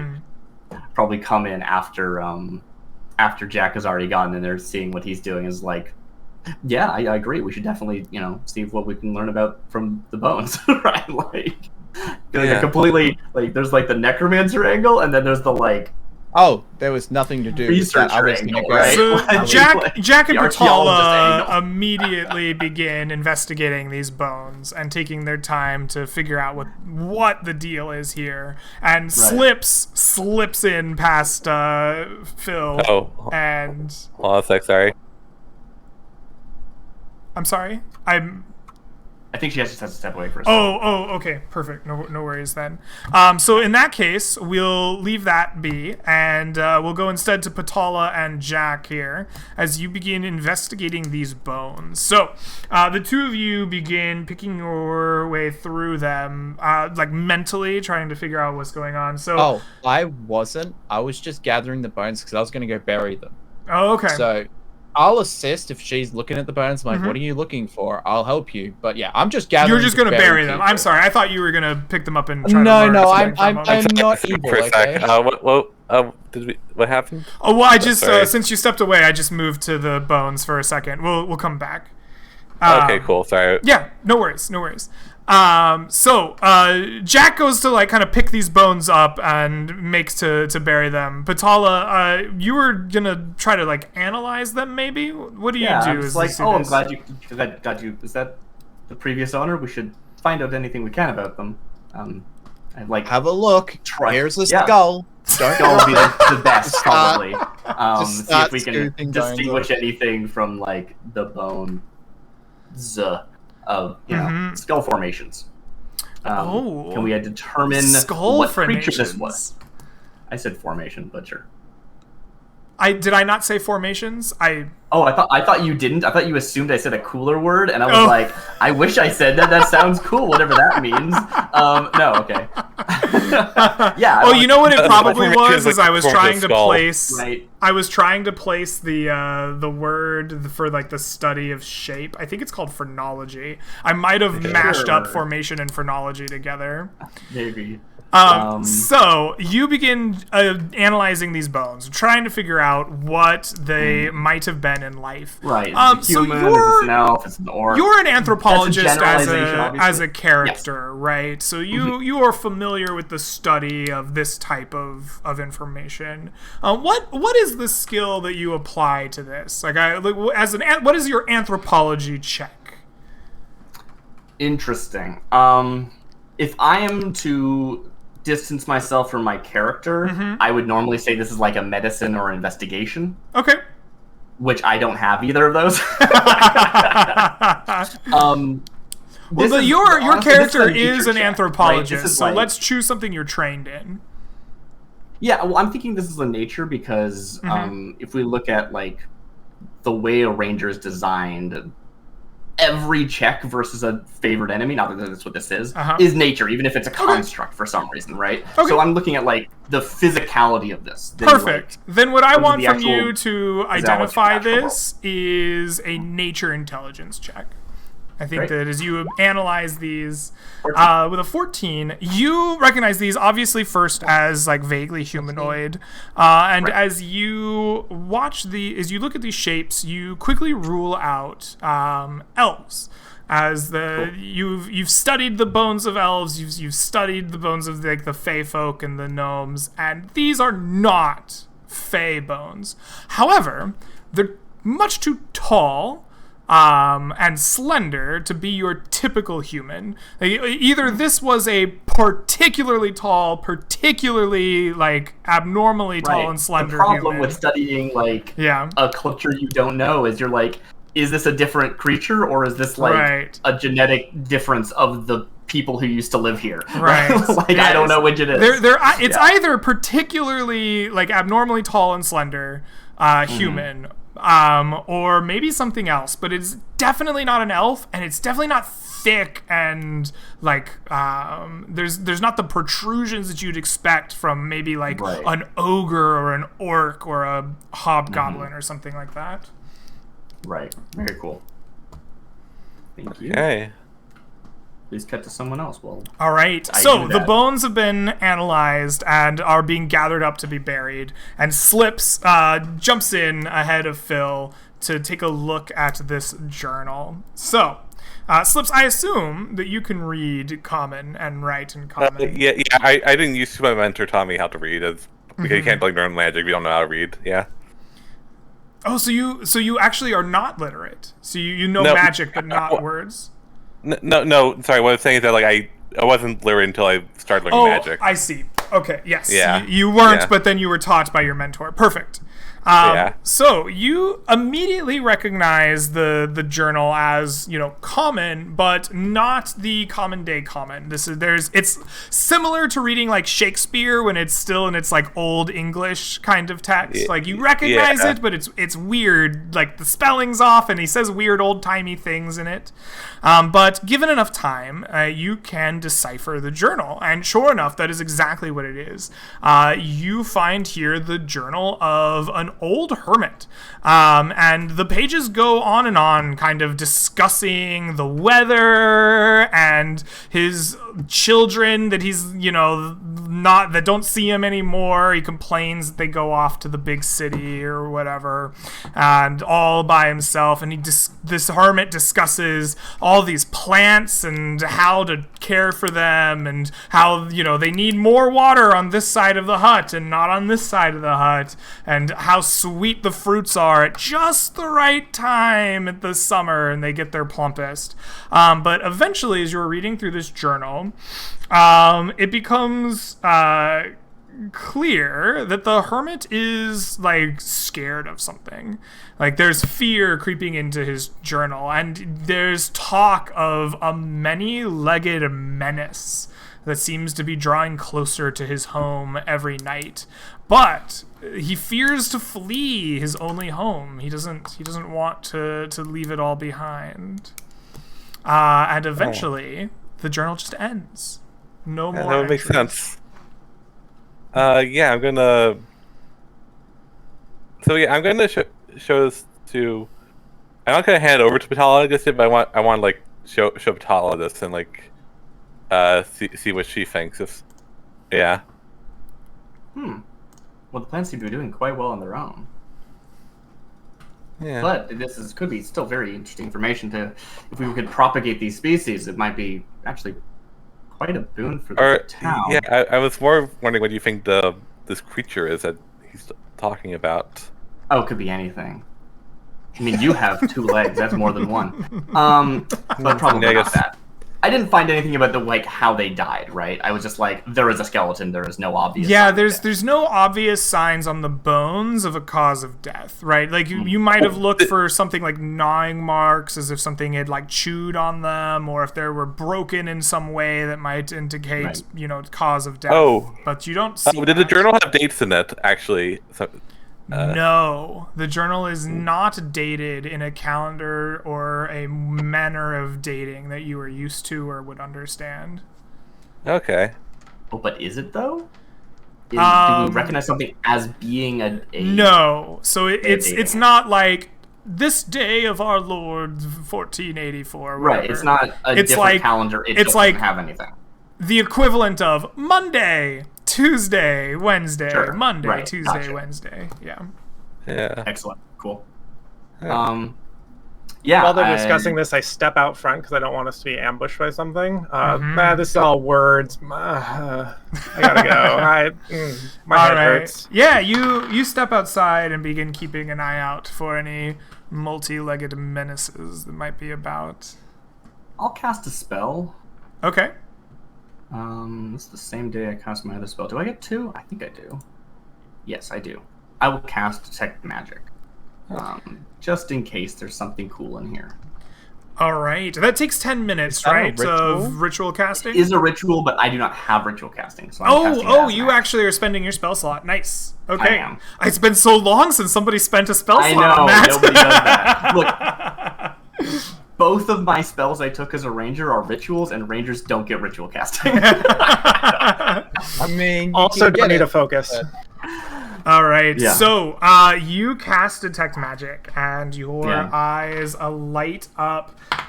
You begin searching around here, and you find a buried amongst the rubble, a small cache, almost like a small silver box with a lock on it, and faint magic of enchantment is orating out of the interior of this box. Do you actually mean enchantment? Yeah, I mean from the School of Enchantment. Okay, great, because that's it's a big deal. Yeah.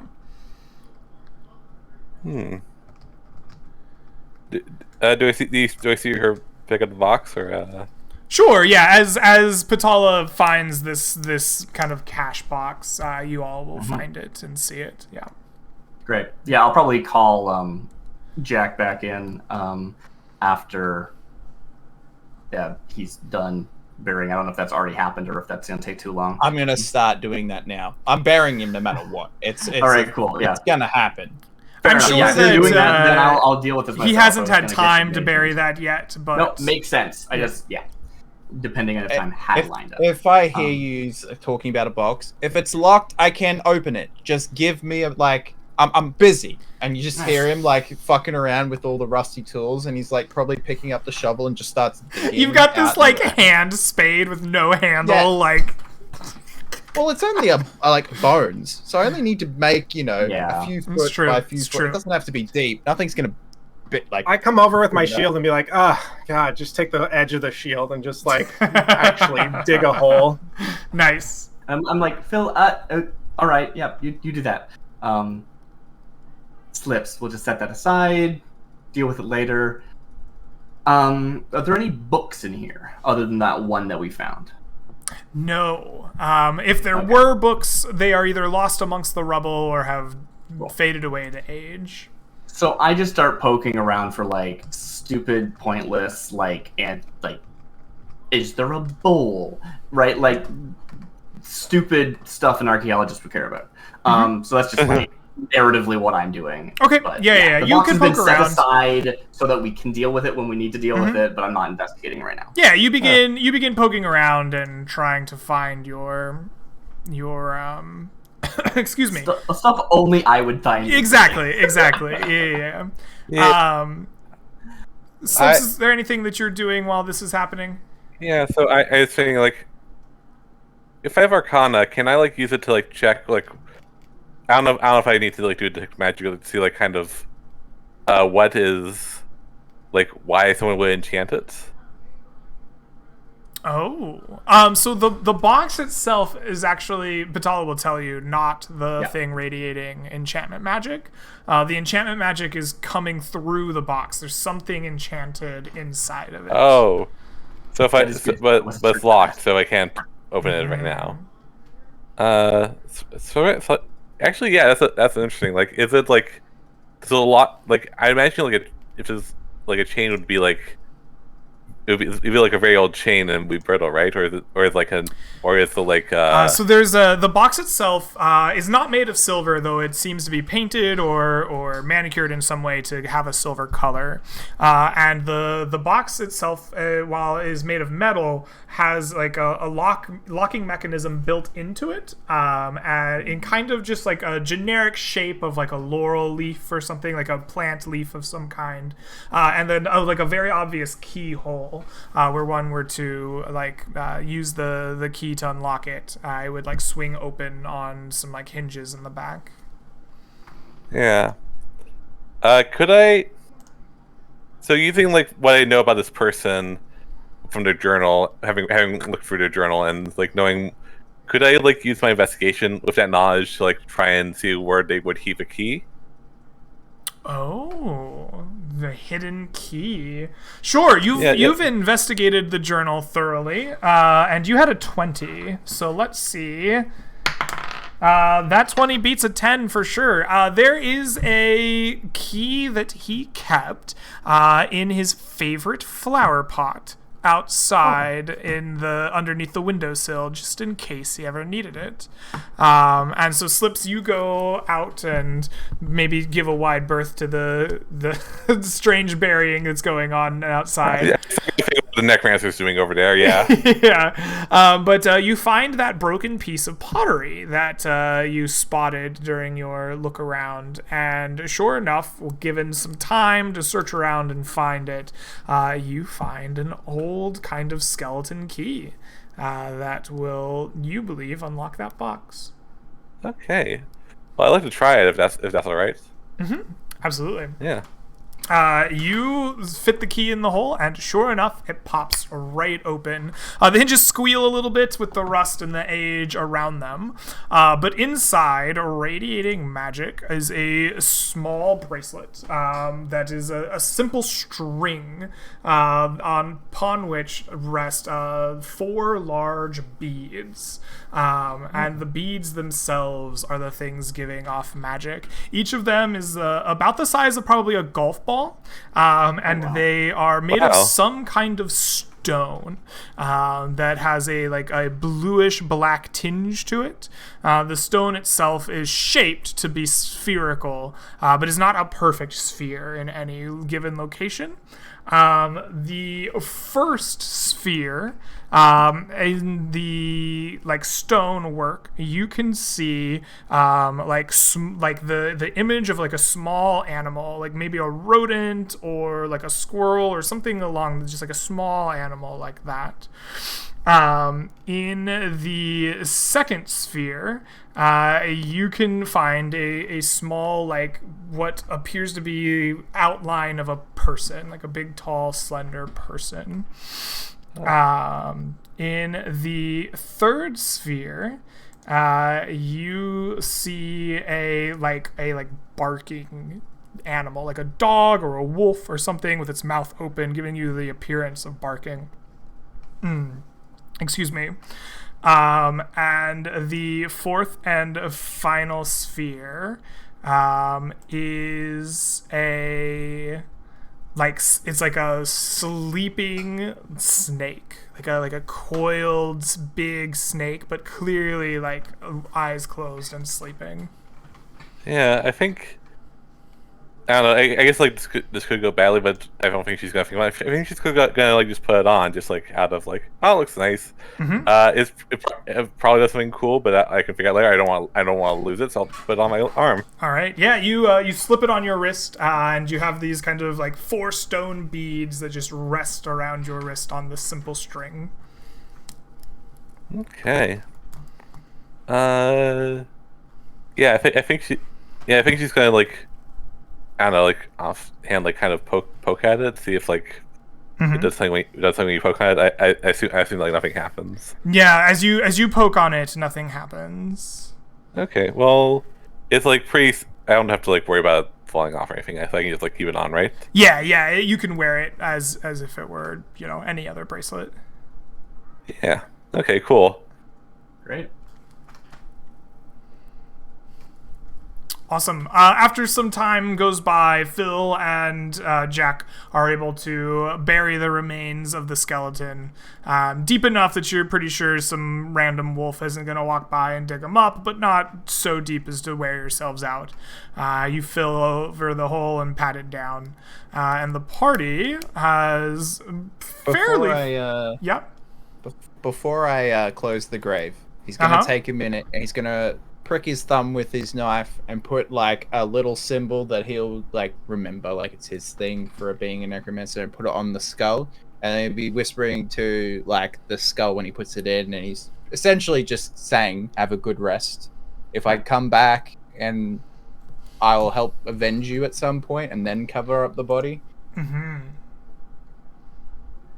I don't care if anybody else knows, it's just my thing. Cool. Let these bodies know I'm giving them an oath. I'm like, I'll be back, homie. All right. We'll be back to help you out. Sounds good. You give it a little oath before patting the ground over. And the party has pretty thoroughly investigated this hermit's hut. It's been a little bit of time here. You've spent probably an hour or so, maybe a bit more, investigating the hermit's hut. There's still some sunlight left in the day to adventure. What is your plan? Are you continuing on through the hut towards your goal to the west, or has your plans changed? What's the idea? I guess I'm gonna ask Patala if she knows, like, how far away are we from where we were going? We're not going anywhere in particular. We're just going. This is the destination. Oh. But did you say there was like, wasn't there like a spot that you wanted to check out specifically that no one's gone to before? Yeah, the forest. Well, I don't think anyone's been here either, but yes. Yeah. Okay. Do you have that journal still, or can I look through that? Yeah, sure. Here. Great. I think like, and I think I showed her. Hey, do you mind if I keep this? Yeah. Show it to Jack, maybe, but otherwise. And then you just see here his ears perk up. He's like, "Show me what? What are we doing? I heard my name." This happens a lot when I'm in the tavern. Yeah, I think Slips is like, "Oh, hey, I found this," and I hold up my hand with the bracelet on it. I'll look at it when we get to having camp. I'll help you identify it later. All right? Yeah, sounds good. Just don't bang it against things. The last thing you need to do is like Arcana or detonate. Right? Oh. True. Huh. Actually, you looked at the thing like weirdly, but then like yeah. Do you still have the box and the key though? Those could be useful. Yeah, I left it on the table. Thank you. Much more interested in like, okay, someone kept this here. Was the same person? Like, da-da-da-da-da. The thing is less important as like, why is this being hidden? You have these artifacts now. You know, the box is way more interesting to Patala. But I'm actually like trying to see if I can go through the journal and compare the like plant care stuff with like the actual growing plants. Are they the same plants? Can I like get seeds so I can like transplant them? That kind of baloney. You begin investigating them, and yes, everything in that garden that has been overgrown, you can kind of try to find a way. There's a particular plant that he was very, very proud of. It was his like prized possession that apparently is very finicky and hard to care for that you can't find. But the rest are identifiable. That makes sense. Anything with fruit? Because I remember they said there were, but maybe they're just They do have fruit, but they're not right now. The vines in particular are like thin, small twig-like vines with the leaves that sprout out of them, and they kind of grow up over everything. They kind of are like, they're kind of taking over the entirety of this garden. And they have small, at this point in the year, like black and red and like maybe kind of purplish fruits like beginning to grow out of them. Okay. Great. So, like, cuttings from that vine and some fruit, but probably they're not ripe enough to even bother transplanting them yet. But, you know, she takes stuff. Mm-hmm. Yeah. Cool. I forget. Greg, did you say where Fidala found the box? Was it like under something or like? Yeah, there's a kind of bunch of rubble in here. It was found in kind of like the back of the main room where like a particular large amount of rubble was. It seems like part of the back wall maybe have caved in, as well as whatever like furniture was there. The magic helped her kind of see it through this like mess. Yeah, I think I'm gonna propose to her that like maybe it wasn't hidden at all. Maybe it was just like there in the. Maybe it was just there and like stuff crumpled on top of it. Very possible. Yeah.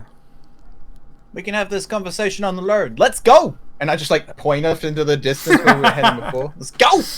Yeah, I guess there's something here.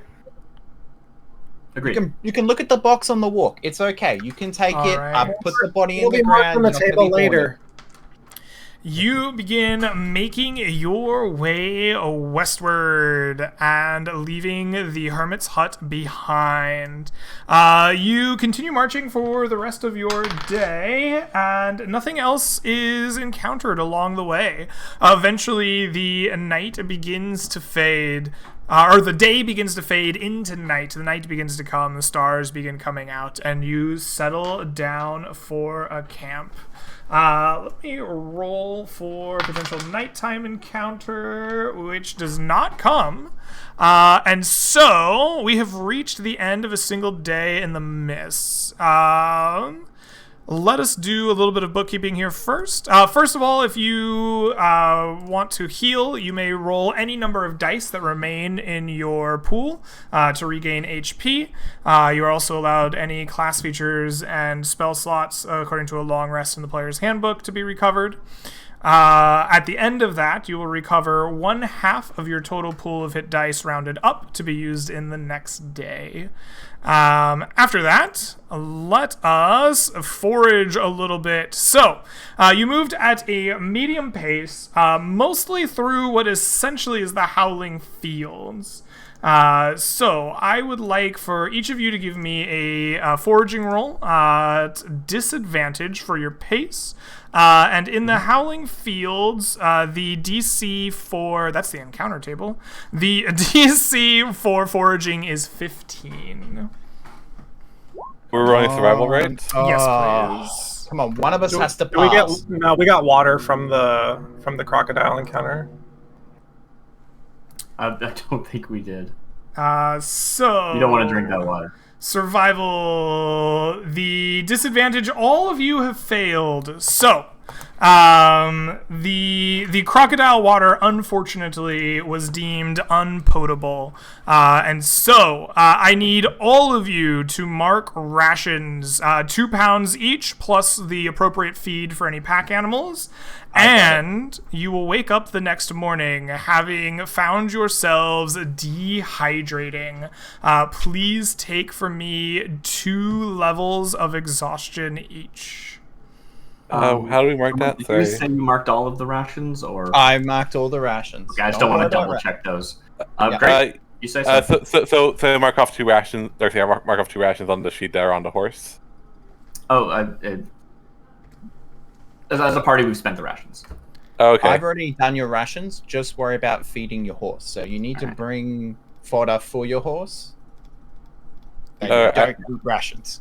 Or I don't have a horse. So I'm marking up my fodder. Yeah.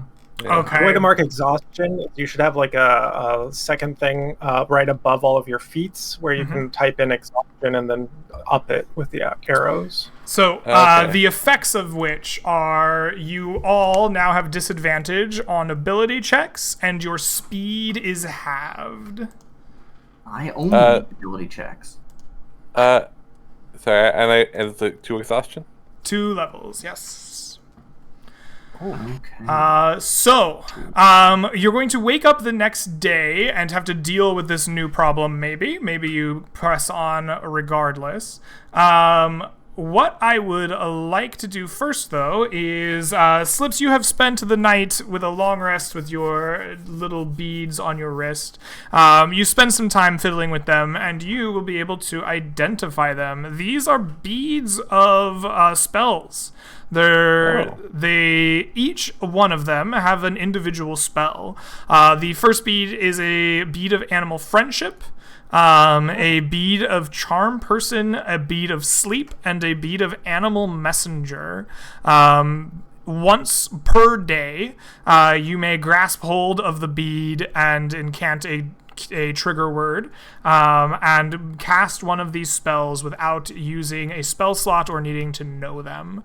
They are stored in the bead and will regain their usage at midnight each night. Oh, cool. Can you list the spells again? Yeah, so animal friendship, charm person, sleep, and animal messenger.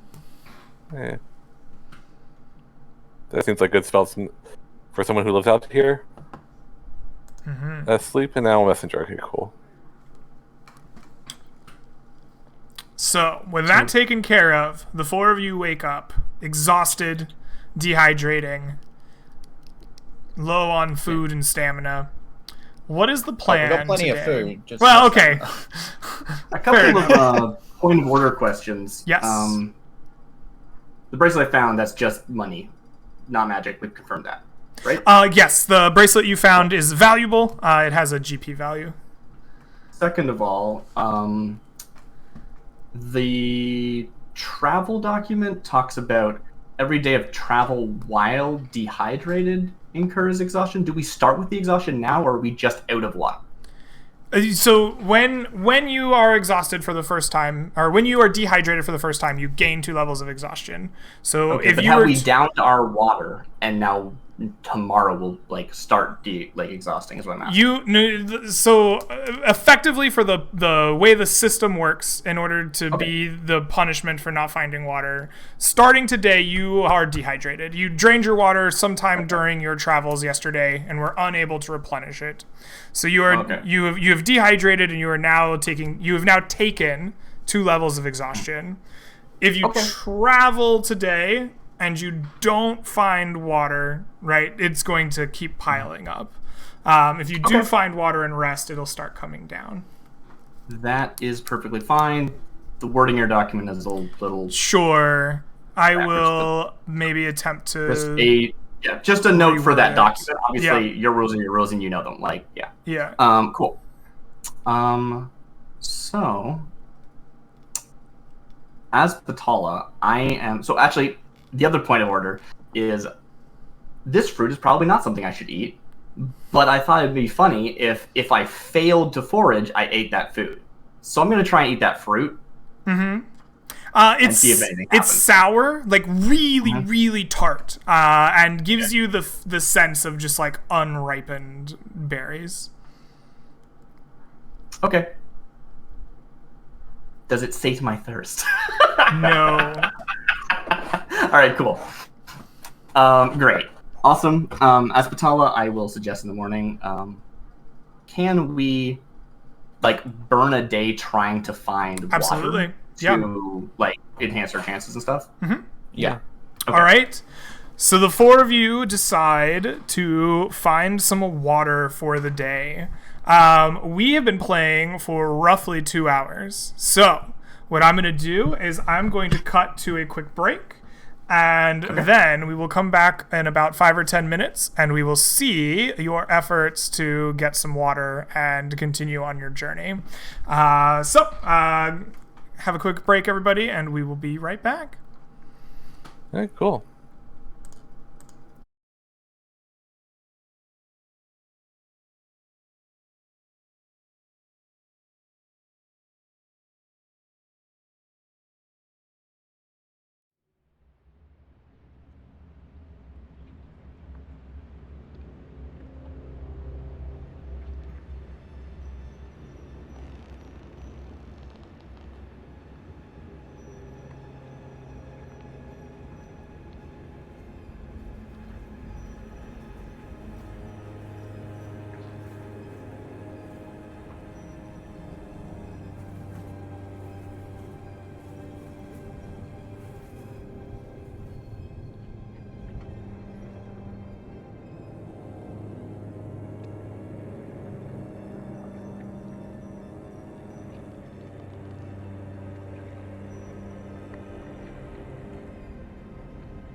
Live. And welcome back, everyone, to Land Beyond the Mist, session 21. Our party has been heading ever westward, trying to push beyond the Lizard Marsh, but has found themselves without water and are dehydrating. So, the four of you have decided to make yourselves... to take your day, not move forward, and to find yourselves some water as best as you can. So, the way I would like to handle this is usually during travel, we have 4 segments of the day for encounters, and we have 4 party members. So I would like to spend each part of the day with one of you to zero in on how you specifically are helping search for water. And I'm just going to go in the order of the cameras as I do with pretty much anything I need order for. So without further ado, Phil, it will be your turn in the morning segment of the day as you search for water.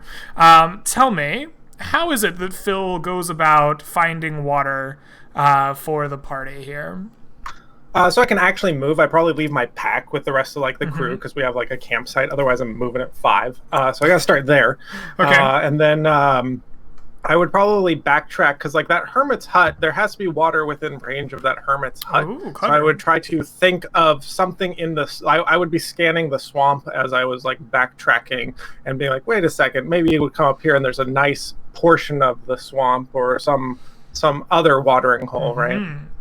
That's clever. I like that. So I think what that is you're using your kind of just rational thinking, which I think is represented best as the investigation skill. Are you trained in investigation?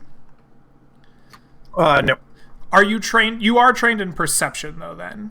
I do have perception. Okay, so I will let you roll perception instead of investigation in this case, since you're also keeping an eye out as you look around. You use your knowledge. Go ahead and give me a perception check at disadvantage. The DC to find water in your particular area is 15. I got a 7. Oh, all right. So you know that there should be water around the hermit's hut, and you look around as best you can for it. But unfortunately, Phil, you are unable to find water for the party. Has dried up with time. Maybe the landscape's changed too much. Yeah, that could very well be. So we'll go into the late morning and into the noon period with Jack Dreamriver. Jack, how do you go about finding water for the party today? All right, let's use my big brain. I want to... First, I'm going to ritual cast Comprehend Languages and listen to the surrounding wildlife to see if I can... So Comprehend Languages works for spoken languages, but it does not speak with animals. It's a different spell. Lame. That's fine. I mean, if there was an intelligent animal that spoke a language, you could definitely understand it. But these mundane creatures, you cannot speak Why did I kill all the goblins? God damn it. Yeah, sure would be nice if we had... I guess I'm just going to do basic searching. So I'm going to head more towards the marsh because obviously the marsh has water. So closer to the marsh, they'll be more likely to find water. Okay. Basic searching, you said. That sounds to me like your good old-fashioned perception check. Go ahead and give me a perception check at disadvantage. And your DC is 15. Come on. No good. Even as you make your way towards the marshier areas, what little water you find is stagnant and dirty, and it just does not seem fit for drinking, unfortunately. So in the early afternoon portion of the day, Patala, you are searching around trying to find water. How is it that you help the search effort?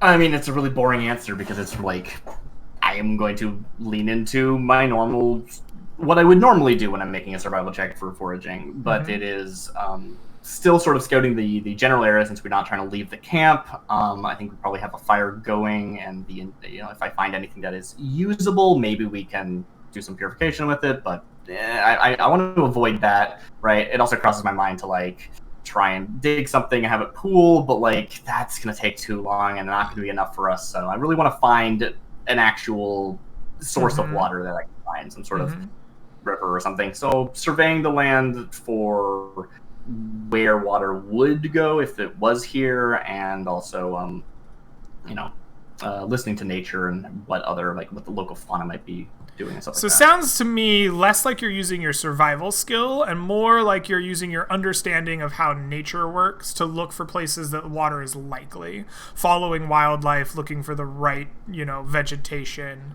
and that track. I mean, I would argue that's what survival is. It's the application of the knowledge of nature, but whichever. Okay. I do think this is a wisdom check, not an intelligence check. I do agree with that. So I guess I think it should be nature wisdom, but if you think that your training in survival is applicable, that's fine. We can do survival wisdom or nature wisdom. I will do a nature wisdom. Okay. But I think I'll just roll. Oh, I think I just lagged out there. I'm just gonna roll survival because that has the same modifier as nature wisdom. Okay, fair enough. Go ahead and roll at disadvantage. Your DC will be 15. I am getting some weird lag. Okay. Unfortunate. Great. I have not seen it. Wow, I'm having some serious lag. Ooh. Disadvantage. Despite your best efforts, you are unable to find clean, potable water for your day's worth of efforts. Finally, into the late afternoon and into the evening, Slips, you are helping the effort to find water. How is it that you specifically are trying to find it?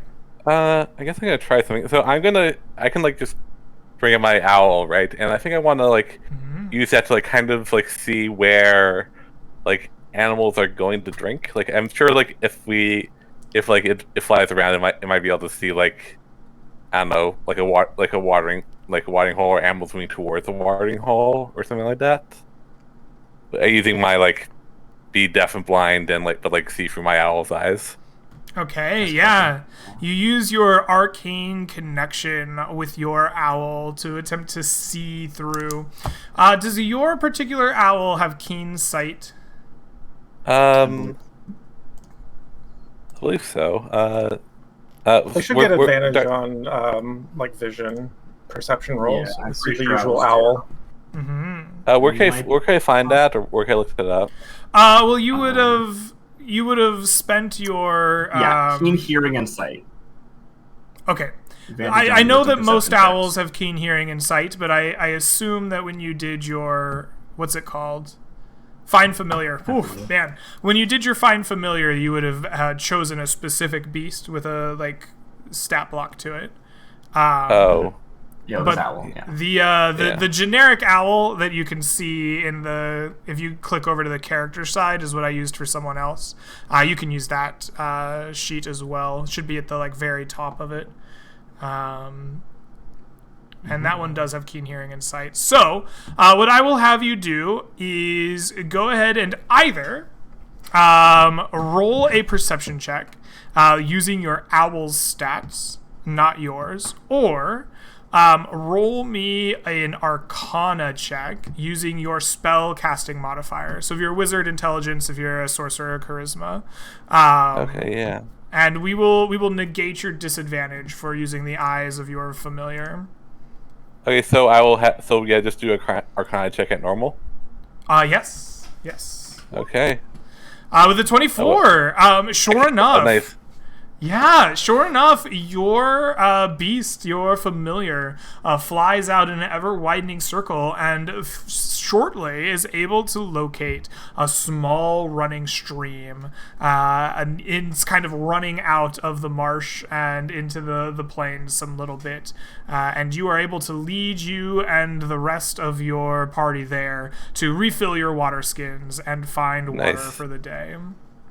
Heck yeah. Okay. All right. Yeah. With that, the day has been done. All four of you have had a chance to look for water. And Slips does find it late into the afternoon. You fill your water skins and drink from them, and Greg realizes he never rolled any encounters during the day. So he's going to do a quick spot check. And does not roll any encounters. So you successfully make it through the day. So night comes. Do you have a nighttime encounter? You do not here in the Howling thank Fields. God. So the 4 of you have spent a night out here. If any of you are missing HP, you may recover using your hit dice up to any amount you have in your pool. Then you regain any class features and spell slots that are associated with the long rest in a player's handbook. At the end of that, you may recover up to 1/2 of your pool of hit dice rounded up to be used in the next day. You will also, at the end of your day, assuming you have enough rations or roll well, we did survival checks for water each day. Okay, here's a question. Do I want to use your checks to also be food or just for the water? Should we roll? Do you want me to re-roll survival checks to see if you found food? How do you usually do it? I'll just take it I've off forgotten. my sheet. I'm thinking this is like just eat. we were specifically looking for water, unless somebody wanted to like instead look for food. I think. Okay, perfect. That works for me. And the difference is right. Like if none of us had succeeded, we'd get another 4 checks at getting water. Is that right? No, because you didn't travel. Well, then what was the point of burning for? What was the point of burning the day? I got it covered. It's all good. Don't worry about foods. No, I'm just curious what the benefit as far as getting water was. I guess we got to use our specialized checks, and we didn't have to like. The benefit. Well, there were some encounters. The benefit is you are stationary, so your encounters come at a lower clip. Okay, that's fair. Normally on the dice, a 2 or a 1 in the particular region you are is an encounter, but if you are stationary, only a 1 is an encounter. So that actually did save you an encounter. Right. The other benefit is you get to search specifically for water using whatever means you can think of, right? Rather than just giving yourself the system. The system itself is only used for overland travel. Okay, great. No, that makes sense. Yeah. Need to hear it. Thanks. All right, excellent. I forgot what I've done with people in the past for food, but Jack has graciously said he will he'll mark off the rations. So everyone eats. After the end of your rest, you regain 1 level of exhaustion from having enough food and water to drink. You are now down to just a single level of exhaustion. Nice. Well, can't get double disadvantage with moving. That's what I'm thinking. Good job, Slips. That was. Yeah, no, I'm just glad we found something. Mm-hmm. Shall we? Yeah, I think we should push on. All right, you are pushing think it's on. So what I will need from the navigator, if it is still Patala, I need an intended route for you to go on this day of travel and the pace that you will be going. Okay, it's a moderate pace, and it is the way we were going before. That's word. Pushing along the edge of the marsh, trying to find the. I'm liking the edge of the marsh. It's feeling really good. Okay. Good. Excellent. So what I will need from you is a navigation check. I will take survival wisdom or whatever seems appropriate. Wow, I'm rolling garbage. Yeah, so you didn't have disadvantage, but the 8 is not going to do it. So tell me, Patala, what is it that slows you down this day? I think I did have disadvantage, right? Oh yes, you do, because you're exhausted still. You're still exhausted. Yep, you have disadvantage. Yeah, so I'm just going to blame that. Perfect. Yeah, exactly. You're exhausted. You're tired. You spent a whole day tromping around trying to find some water, and eventually you get kind of just bogged down. But you continue making your way forward. So tell me, everyone, what is morale like? How are you traveling now into your 3rd day out in the mists? What is it like as you're making your way through? After almost dehydrating, I feel like Slips is saying this was probably could have just just survived back in town. This was dumb. I thought, I need the money so bad I could just go. This will solve my problems for a while, but no, this is just a whole new bag of problems. Mm-hmm. Is she expressing these I should definitely not have come, blah blah blah? No, I am absolutely not. But I think you might be able to tell I'm a little bit grumpy, more with myself than with anyone here. But yeah, sure, yeah. Phil is way too friendly and way too oversharing. There was this one time my pappy got me out. We were so tired out there. We got lost in the field and we were and just it's too much. It's just, but he's far too chatty. It's fine because Jack's just totally fine with it. Traveling now, the second time, he's just you leave the house and it's all shit. So might as well just go with what's better. At least we found what it yesterday. It could have been pretty shit if we didn't. I know you probably were I should have stayed in bed last, instead of coming on an adventure. But if you stay at home all day, nothing's ever gonna happen, and you're eventually gonna run out of money. So, thanks for coming out. All right, you're doing all right. You need anything, you let me know. I got you. Yeah, that actually does kind of raise my spirits a bit. Also, I don't know. I feel I also look to my race of you know what, this is pretty good. I got a cool thing. Made this wasn't so bad. You weren't gonna store that back at home. Yeah. But no, I want to keep it. You have been quite generous on this trip, Jack. Much appreciated. I need to keep you alive. All right. We don't need more bodies out in the mist. Honestly, I'm quite curious to, well, it might be a little morbid, but see what the local myths of Sohoy. I'm not sure how you pronounce it actually. That's a good question, actually. In seeing, if that's all what it's cracked up to be. You say that, and until big spiders drag you into a cave, bury your body, and then centipedes eat you, and your soul is floating above the mound where your body is, and then people like me have to go down there and get them and set you free. Well, speaking of, did you have any theories on that multi-legged thing that was written about? I imagine it's not around anymore. It's definitely around. From what I've been hearing in the thing, it was probably the precursor to what the boys were talking about, the Hydra beast. Oh, actually, sorry. Patal, if you didn't take the journal, I would probably have taken it. I did want to take the journal. Did I write it down? Okay. Both of you are holding onto the journal together, holding hands. I did not write it down on my sheet. If you want. No, you just want to check. Well, as long as someone took it, I don't have to take it, but as long as someone. Yeah, I did intend to. I just didn't write it down. It seems. Yeah. Cool. Yeah, I've got the whole thing about the cuttings and stuff, but not the actual journal itself. Yeah. Likewise, I gotta write down about that bracelet.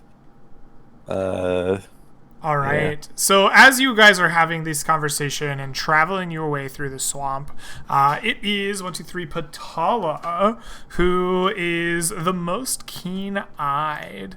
And as you spot as you're making your way kind of westward, picking north and west towards your intended direction, out in front of you, you see what laying on kind of small logs and grasses and ferns in front of you are not rocks or anything else, but the sleeping bodies of 4 lizard folk. They seem to be kind of curled up in the sun just here on the edges of the swamps and are sleeping away. What do you do as you see them? Now that's something we can definitely avoid. Plenty of space. Let's dip into the fields. But she's also making a couple quick notes. All right, cool. Playing fun, that makes sense. But need to confirm these things. Can't just go off assumption. Yeah. I agree. Let's not get this place more chances to kill us. Yeah, go further into the fields instead of going further into the swamps and avoid them. All right. If I'm understanding the space correctly. Yeah, absolutely. You begin picking your way deeper into the fields and leave these sleeping lizards lie. The lizard folk are not very attentive, obviously, during their sleep, and you all make your way past them quite easily, leaving sleeping dogs lie, as it were. Not long after that, probably 2-3 hours at most, you begin pushing your way out of this kind of deadlock between the swamp and the fields.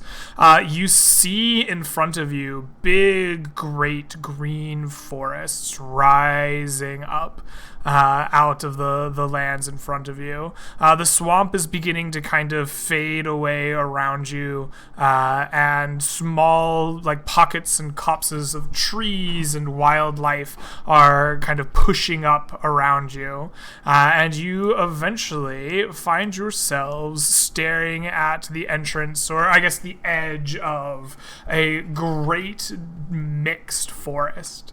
Here there are a large looming canopy of deciduous trees with some big tall pines towering even further above the rest.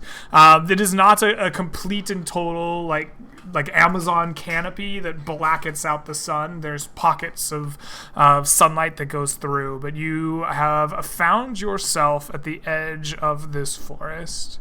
And begin pushing your way into the forest proper. Let me pull myself over here. Patala's just taking it all in. Like, I'm home. Yeah, I think Sliss even is like, she again, like not having seen anything, like barely having seen like trees in like her city life. Like, it's like holy crap. Like, yeah. See this? Lots of trees, big trees. This is a forest. You're welcome. I've been to forests before, but I still think they're majestic. I mean, they're trees. We should talk to the mayor and get a lumber mill going out here where we protect the road, and we get. Feels like going off on like we cut this place down. This is money. Like, all right. Good luck getting a road through that, but all the power to you.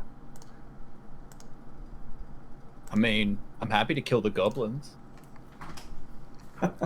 All right. You begin pushing your way ever deeper in, your eyes full of wonder, picking your way through deciduous and pines alike as you are making your way through the forest. I want to know... Is there a moment to like change my intention as leader?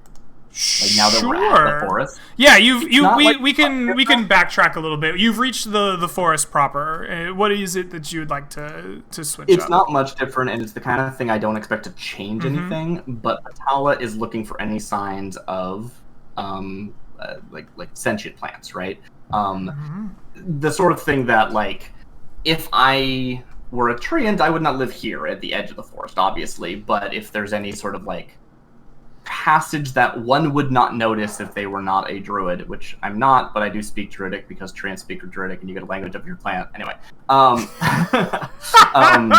like that kind of like, am I looking for any sort of like secret ways that are not obvious to an untrained, like druidically trained person? Absolutely. You are that's what I'm thinking about. You are a ranger in your favored terrain, correct? I'm a ranger in my favorite terrain. Absolutely. My favorite enemy is plants, and I studied druids extensively. Patala, what is the advantage of your favorite enemy being plants? Can you go through the benefits you get from that? Yeah, tracking them, I would have advantage, and any sort of nature intelligence check would have an advantage. Okay. You begin searching for signs of living plants. And it is not long into your trek through the forest as you kind of switch your gears that you begin finding what you have to imagine are the telltale signs of living plants. The way the ground looks, the way the shrubs have been disturbed, the way you know what it means to track a living plant, and sure enough, you are doing so. You find yourself picking deeper and deeper into the woods as you move.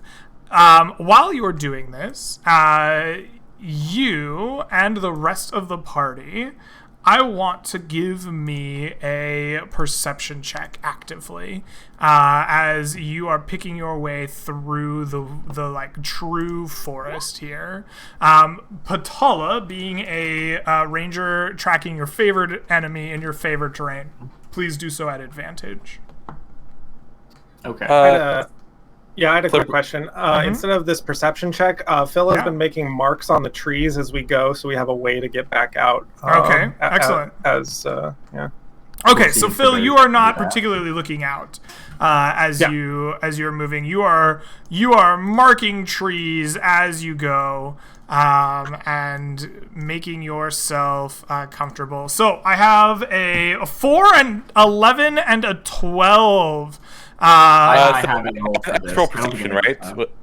This is at disadvantage for everyone, and I am at baseline because of my stuff, right? That is correct. Yes, I keep forgetting that I have you dehydrating. I need to remember that. All right. It is brutal, and most times people forget it, and so does the GM. Like, wow, that would have been really bad if we remembered. Yeah. So Bertes gets Slips gets a 9, Jack gets a 6, and you get a 19 because that's your first roll. And technically that's actually a 21 because if I'm in my favorite terrain, I get to add double my bonus. Yep, absolutely. Absolutely. Nice. So I'm home. yeah. So, Patala, you are at home, and you are not surprised as you are tracking through this, like, forest, picking your way through, and you are able to alert your party before anything can get out of hand, as the shrubs and grasses and trees around you begin to erupt into a number of these living plants. There are 3 of them, actually, that come erupting out and rushing out of the trees around you, almost like a small ambush. And I will switch you all over to this map so that you can see... Oops. Ooh, look at them. So that you can see them. I am surprised to see an ambush if I was tracking them, but okay. Let's do it. It looks like they were attempting... You realize as you were tracking through here now, as they spring forth, that this trail was all too easy. And it seems as if they wanted something to follow it. But all of you are able to... All of you are able to roll into initiative proper. So go ahead and click your tokens for me, and then roll initiative, and we will get you into the proper order. You gotta click your token first if you haven't. I don't see the initiative order unless you're just not displaying it. It's not being displayed yet. There you go. Oh, gotcha. There can be the initiative order. Initiative. Perfect. All right. So the first to react to this jumping ambush is, of course, Patala. Patala, what do you do? Well, as much as,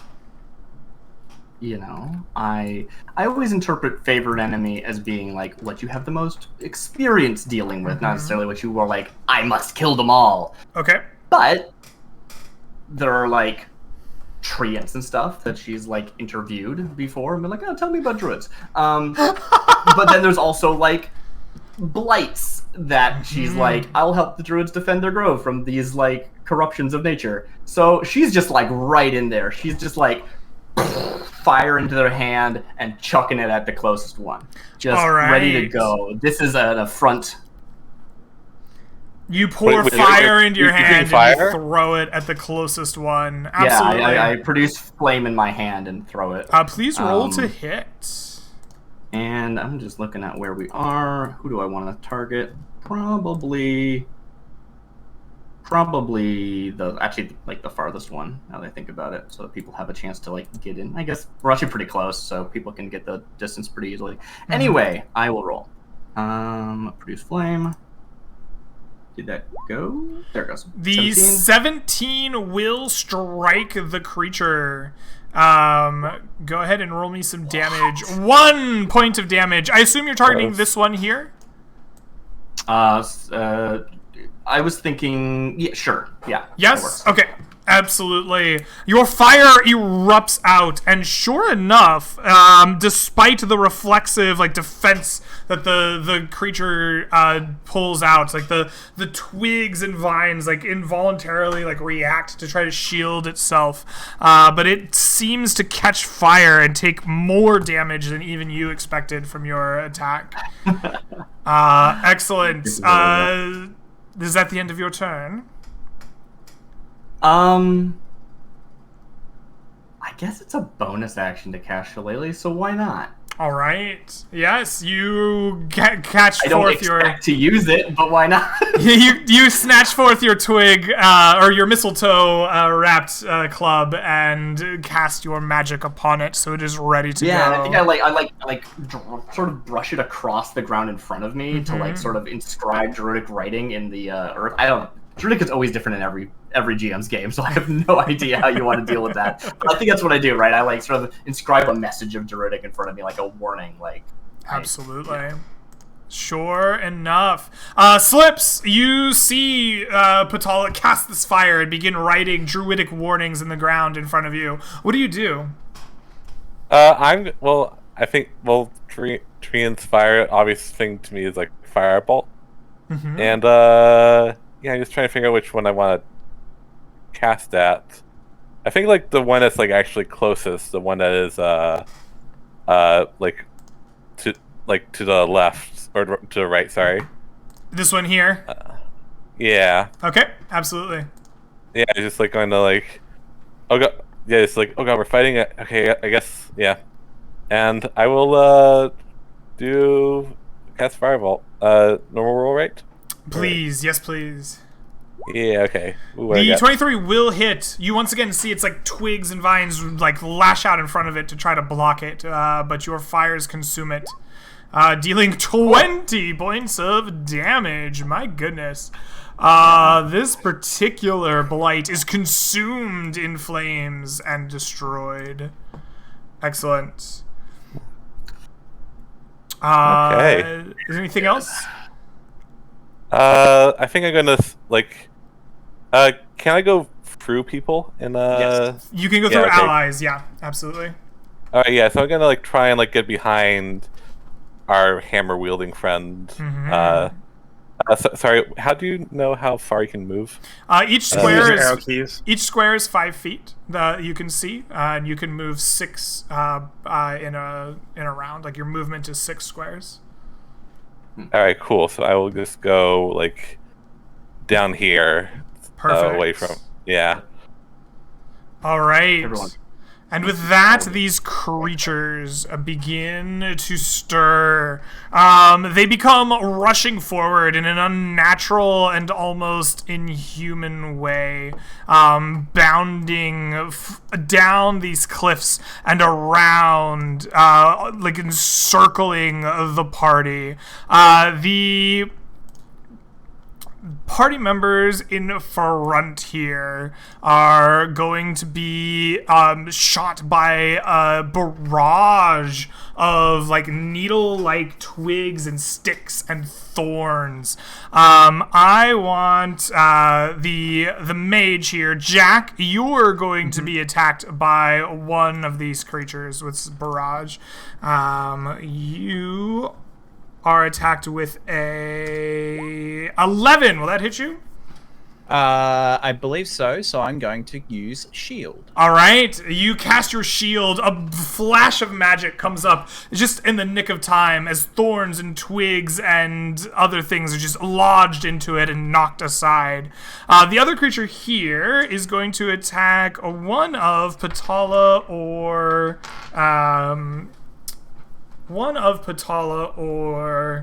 Phil. And it chooses Phil. Phil, it unleashes a barrage of sticks and thorns and needles at you with a 10. Oh, these dice are terrible. My shield comes out as I laugh in the face of absolutely uncertain death. You place your shield out in front of you. The two creatures then unleash a unnatural sound. It would be a howl were they wolves, but instead it's like this eerie rattle of wood scraping and screeching against itself. And you see coming out of the woods around you more of these creatures. And they come from all angles. Perfect. More targets for the fire hands. Excellent. That brings us to Jack Dreamriver. You stopped their onslaught already. What do you do now that you see more of these creatures coming out of the woods? This guy here, I would like to throw a chromatic orb at him as fire. Absolutely. You throw the chromatic orb. A 23 will hit. Please roll me some damage. 13 fire damage. Yeah, for fire damage, that's 26 points of fire damage. This creature just erupts in a font of flame as your orb touches him, burning to a crisp and falling at the base of the cliff in front of you. Get him out of here. Get him out of here. Get him out of here. Excellent. Great. Phil. That'll be my turn. It is your turn. You have blocked the onslaught of thorns and needles. What do you do? Yeah, I drop the hand axe to the ground and I pick up off my waist the warhammer and I rush forward towards this one. And I hammer time. All right. You bring your hammer down upon them. 13. For a 13, the 13 will not hit. You see the twigs and thorns and things that this creature is made of just like rush up and surround itself as your hammer comes battering down, and then it leaves the greater form of the creature unharmed. Great. I'm happy to stand in between. And I lock gaze with it and tell it you and your friends will die. Ooh, excellent. Wow. Patala, you see your friends challenging this creature next to you. What do you do? Unmute myself. I will ready another produce flame, throw it at that one. I don't know. Do I get a sense? I don't know. Just from like a quick read of the room. Is it important to Phil to kill this guy?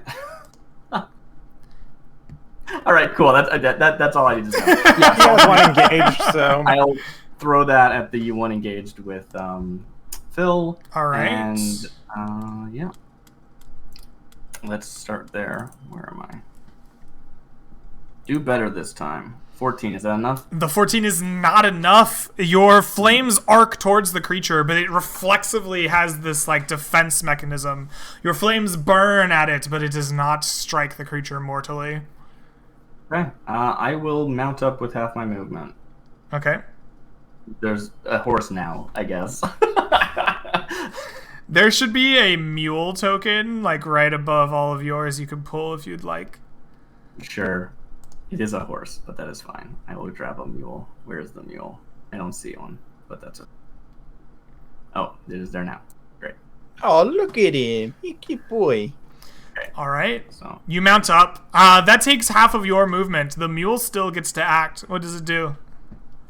I was hoping I'd be on top. You can...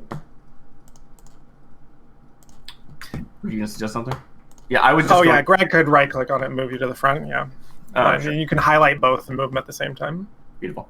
I just want to get some distance so I can sort of kite these guys, but friends are in the fray here. I'm not super interested in that. I guess I will actually move towards this blight over here, so that they'll have to go through me because wizards are squishy. All right. Yeah. You place yourself between these creatures and your squishy friends. Slips, you see Patala mount up and put themselves protectively between you and a blight. What do you do? Can I see this one over here? Or, sorry, or I guess like... Are you talking about this one? I actually don't see that one in real life. But I was talking more that one, yeah. This one here in combat? Yeah. Yeah. Yes, the answer is yes. Yes, you see this one here. Yeah. Trees are a thing. Yeah.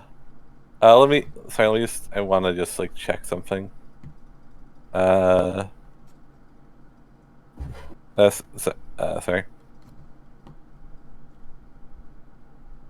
Okay. Yes, that's 120 feet, right? Yeah. Okay, cool. I will. I want to fire a firebolt at that one. That I can see. Yeah. By the way, B, if you have the normal cursor arrow selected and you press and hold. The farthest one up here. Or actually, can I see this one, or is Patal in the way? That one's behind a pretty hefty tree. It's there. You could like move to position yourself to get a like free line of sight on it. Yeah, but then it might have a line of sight on me. So yeah, I think I'll go on this one. Okay. Okay. Yeah. Absolutely. Yeah. Cool. Sounds good. Yeah. So I'm going to do a firebolt. Do the firebolt. Yeah. The 20 will hit. Nice, and I will roll my damage. Please do. Yeah. For 14 points of damage. This one will live, but it is... I don't think these things bleed, but they are definitely bloodied for our intents and purposes. Burned and obviously less good for the wear. Excellent. With that, it is the Blight's turn. So, these creatures will begin to move. This one is in melee here, so we'll deal with him first. You've stepped forward, Phil, your shield and your maul at the ready. And this creature will reach out, this time with mighty claws. Its hands like forming into this like claw of thorns and needles, and it will attempt to slash through at you with an 18. The claws kind of get stuck in the chainmail. It just doesn't quite make it through. All right. Your chainmail protects you as the thorns rip and tear at the metals, but it is unable to strike clean. And with that, these animated creatures around you will move.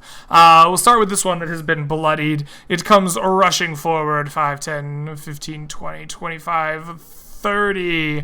It doesn't quite have enough but it does have enough range for Phil. It like lines you up and sprays at you a flash of thorns and needles and twigs. Does a 23 hit you? Oh yeah, that hits. Alrighty. Please take for me... Oop, that's the wrong number. There we go. Please take for me 9 points of slashing damage as the thorns and needles rip into your flesh. I am bloodied. Ooh, alright. This creature here will come rushing down, and it's going to try to come through here. 5, 10, 15, 20, 25, 30. Can it reach Jack? It can! Jack, please. Ooh, does an 18 hit you? That'll hit me. That'll hit you. Please take for me 11 points of slashing damage. Uh-oh. Jack falls down. All right. This creature here is going to come rushing up here to get into melee range with Patala on horseback. And it will swing with its mighty claws at you with a 19. That'll hit. Alrighty. And you will take for me...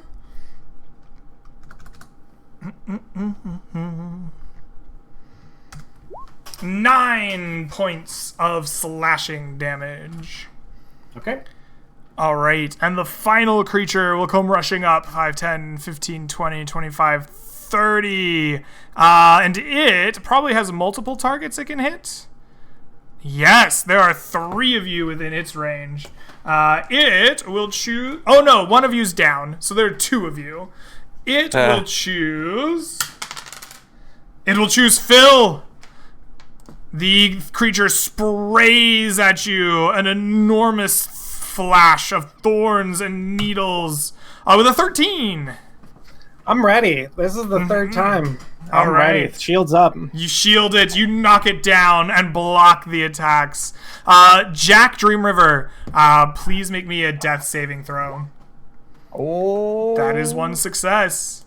Phil, you are blocking like a madman. There's 3 of these things near you. What do you do? I take a quick sidestep as I'm second winding with my bonus action. Absolutely. It'll click into the chat. Come on, roll. Well, I'll just do the old-fashioned way. +1 on that. I gain back to max hit points. Nice. And I swing at the one in front of me that's already been injured that I swung at before. Absolutely. The 16 will hit. Yes. For 4 bludgeon. The 4 bludgeoning damage is not enough to hurt and kill this thing. All right. That's the upper one, right? That's the one that had like 2 fire to it, I believe. Yeah, this one. On my This one here took 2 damage from Patala's flame. This one up here is the one that is very hurt. Yeah. All right. Excellent. Patala, you are in melee with this creature as it tries to swing its claws up at you. What do you do? I call back to my allies, like, keep it up, Slips, you're doing great, and I'm going to throw a healing word at our good friend Jack. Ooh, excellent. Because I have 1 casting of that from Magic Initiate. It's not actually a ranger spell, it's a druid spell. But that is that a bonus action? It is, isn't it? It is a bonus action, yes. Dang, I will have my mount disengage so that I can not be in melee and then throw some fire. So I'm going to probably actually get back here so it's kind of irrelevant range thing, but you know. Okay. Yeah. Can I get a I'm somewhere. I don't know. Go ahead, Patala, and roll the healing word HP for Jack for me. Oh, yes, of course. Give me that up juice. Give me the up juice. Level 1, yep. That is... Excellent. Oh, I rolled minimum on that. It's D4. What do you expect? D4s are mostly minimum, to be fair. That's how most works. Anyway, and then I'll throw Produce Flame at the one I just disengaged from. Okay. The 14 will not hit 14 Will is not hit, not no. enough. No. Ah, disappointing. I'm supposed to be good at this. Isn't that every Ranger's decry? It's like, my favorite enemy. Why don't I get any combat bonuses? Slips. In 5e, you It did. is Yeah. your Broken. turn. Oh, sorry, You see these creatures Yeah, closing in lots of around you. What do you do? I'm gonna go. I'm gonna shoot a firewall to one like Vitala just disengaged from. Mm-hmm. Yeah, and let's see if I can succeed. 25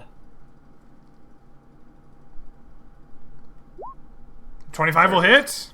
Okay, let's roll. For 5, 10. 10 points of damage. You bloody the creature in front of you. But it still lives to fight on. Yeah, I was really hoping that one would be dead. Yeah, me too. All right. With that, it is Blight's turn. So let's deal with the two that are in melee first. They will raise their clawed and gnarled, like thorny hands at Phil. The first one will strike down with a 21. That's a hit. That's a hit. All right. Please take for me 14 points of slashing damage. Shit. I go to 1. You go to 1. All right. Excellent. The second one that is in melee with you will swing its clawed-like hand. Ooh, it crits you. Please take for me How's that? That's 18 points of Phil slashing Reed damage. is no more. Oh, no, Phil Reed Phil! is dead. I'm As so he takes sorry, 15 Phil. points of damage and goes to negative 14. Wait, Goodbye, you Phil go to Reed. negative 14? Is that what you said? I have 12 hit points, and I go to negative 14. Oh, okay. Yeah, I have that'll heavy do it. armor master, so I take 3 less, but these are big I hits, see how this has happened. Yep. yeah. Okay. Down you go. That leaves us with 2 more of these creatures. The bloodied one up here Apparently my has... headphone stopped working. Sorry if I'm cutting anyone off. Oh, no worries. This guy is going to rush up here to Patala and make a mighty swing with his hand.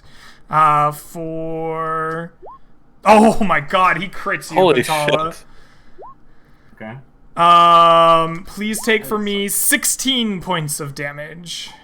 I will fall unconscious. Oh. Probably still on the back of the horse though? Man, I don't know. Maybe I fall off. Not like strapped in, I just got on this right now. All right. So. The next yeah. one here is going to move up. It has a choice of creatures to attack. It chooses it chooses Sips.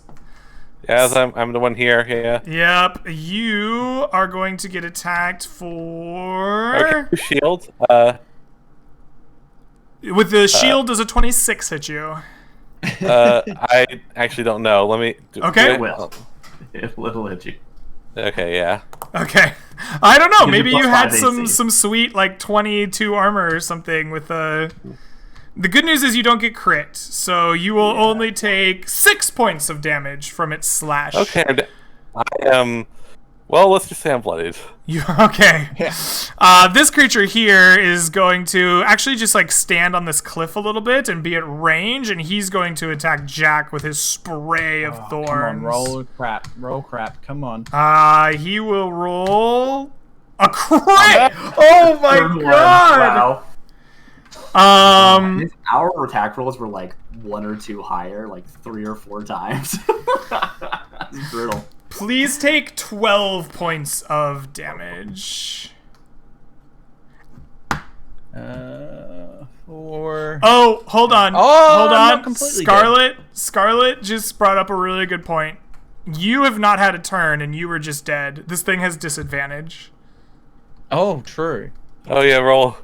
I haven't got Does it the yet. 17 hit you? Can I cast shield? Yes. I can, because I have a reaction. So I shield. I do not take damage. All Yes. right, you shield this spray one more time, not taking damage. Well done. Jack, you're laying on the ground, having just shielded yourself. What do you do? Oh, shit. Well, I'm out of spells. So, I'm going to disengage, and I'm going to tell Sips to do the same, and I'm moving away. So that's 10 there, and I'm going to move away, and I'm going to cast Ray of Frost on this one while I'm still in a decent range. Cool. Just out of curiosity, would you? Do you have enough range to hit this one? Yes. I would hit that one. Okay. Well, my idea is if I hit the one closer to me, when I move, it has to move slower because it. Oh, okay. All right. You're trying to like make sure it can't catch you. That seems reasonable. Okay. Yeah, I see your strategy. Standing up from prone is half your movement. Yeah, it is half your movement. Like here. Yeah. So, actually, I might hit that one because I'm not going to get away from these two. Not in a turn. I feel like that is the better plan. I'll hit the wounded one. All right. Okay. Wish me luck. That crits for 9 points of damage, and it dies. Wow. Excellent. Right. Well done. Phil. Oh, he needs to come back and roll his. Please make me a death saving throw. Oh no, you're dead. You're just dead. I'm sorry. Never mind. Oh, he is dead. Yeah. Patala, please make me a death saving throw. One crit. I will. And I'm also wondering if my horse just goes, "Oh, my rider's dead. I'm gonna book it," because that'd be fun. This is a saving throw. Okay, cool. Where do I? There's the button. 2, please not a 1. Not a 1. Please, that is 1 fail. So the horse. Do you want the horse to book it or not? I think it'd be really funny to ride off into the forest. All right. Yeah. The horse is gonna book it. The horse is gonna book it, but you are limp and on its saddle, and there is a non-zero chance that you fall off. So, Darcy. Yes. Highs or lows? Highs. Ooh. Wait, you've been rolling tonight? 37 out of 100. You fall from the horse as it races off from underneath you, leaving you on the ground. Or do I get a few feet? Yeah, you're not going to take falling damage from that because you don't get to race off into the sunset. I was just wondering if I got, 10 feet before I fell off the horse, that's all. But cool. Sure, why not? You can be up here. I have high ground now. Yeah. All right. All right. Slips, you are up, and this thing is in your face fighting you. What do you do? I'm going to look at my spells quickly. Sorry. Okay. Need to make actually tactical decisions. So the thing you need to know is that if you make a ranged attack while someone is in melee with you, it's a disadvantage, even if you're not attacking them. And Firebolt is a ranged attack. Is Thunderwave a ranged attack? No, it's a saving throw. Thunderwave is a saving throw, yeah, exactly. And you could probably hit 2 of them, because only if you leave their reach do they get a AO. Mm-hmm. Okay, so that would hit this one as well? I think it's a 15. I think it's a 15-foot cube, so it would be. It's adjacent to you. It's not surrounding you. I always forget that. It would be like this size cube, so you could put it there, or. You don't even need to move. Yeah, I think that's the best spot. I don't think there's a. Would I be able to move afterwards? You could move and then cast it if you would like as well, but you might take an AO. Well, yeah. I suppose, can I move, and if the thing is dead, move without taking an AO? You could hit this one here. You could hit Jack. Yeah. I like your initial thought, because if they don't die, knockback will mean they're not in close enough range to attack you. So you could still run even if you don't kill them. But probably if they fail their save, you probably killed them. Yeah. Do it. I'm excited. Okay. We'll see how I roll. Things have not been going our way lately. All right, you Thunderwave just here. These two here. Yeah, try to get those two. All right, excellent. You cause a thunderclap to erupt through the forest. These creatures inside of it will make a Constitution save. believe that's correct. Okay, do you want perfect. to post it in the chat there? I think you have the option. Oh yeah. Sorry. Here, let me just click the button. The little speech bubble. Yeah, it's level 1. Yeah. Awesome. Oh, that's Dan. Oh, yeah, there you go. So it is a DC 14 Constitution save. The first one will fail its save, and the second will succeed. So the first one here, right in front of you, fails its save. It takes 4 additional points of concussive damage. Not enough to kill it, but it is thrown backwards 15 feet. 5, 10, 15. Wham! It is thrown back 10 feet. Never mind. Did you really roll 4 on 2d8? That's unfortunate. Yeah. And this one here will take half of said damage. All right. So, yeah, okay. And Jack look at you and go, run! While his ears are like bleeding from the thunderclap. Yeah. Let's read that. Where is that line in there? It's in there somewhere, right? It makes a boom that is audible up to 300 feet. Always fun to remember those. Yeah, and then I will, just run as far back as I can. All right. Excellent. You begin running as far back as you can. The creatures then go next. The first one here will go 5, 10, 15, 20, easily passing through the trees as he goes. This one here will go 5, 10, 15, 20, 25. And this one here will climb down. So we will have 2 attacks against 1 for each of you, and then I will... Oh, wait, there's 4 of them that are alive? Mm-hmm. Yeah. There are 4. We'll just have this one move down here, and we will have 2 attacks at each of you. We'll just do in order. We'll go Jack first. The first attack at Jack will be a 16. That'll hit. All right, please take for me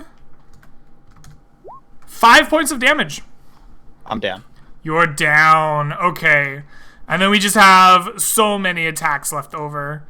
Actually, this one here can't hit you. So let's see which one attacked. Yeah, okay. This one here is the one that still has its attack, but it can't reach you, Sips. So, you'll only take 2 attacks instead of 3. Yay. Let me just... Sorry, so I can't... So Shield takes a spell slot, and Thunderwave took a spell slot. Yeah. Yeah? Okay, so I am at... You didn't technically cast Shield. You can still cast Shield. Right? It it costs your reaction, yeah. As long as you have the spell slot for it. Okay, yeah. Okay. The first will attack you with a 9. What did I compare it to? Your AC. Your AC. Shield. What? The core here. I promise you have more than 9 AC. Yeah, I have 10. So I have 10 AC, so that misses without That shield. misses. Excellent. The second one will shoot you with a 19. What does shield? Shield will give you plus 5 to your AC. So don't use it yet. Okay. All right. This one will hit you, and it strikes you for 9 hit points. At 2, I am at negative 8, so I am dead. That's it. Oh, are you dead outright? Oh no.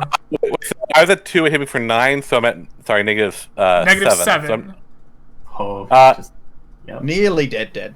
Yep, Nearly dead, but also no one's coming to save me. What are your max hit points? It's 8. 8. All right. I was at you 2 are not. before, You are so- not outright dead. Yeah, but I'll. Yeah. But also, I say like. Oh, everybody is down. Right. Wait, the whole party is out, aren't they?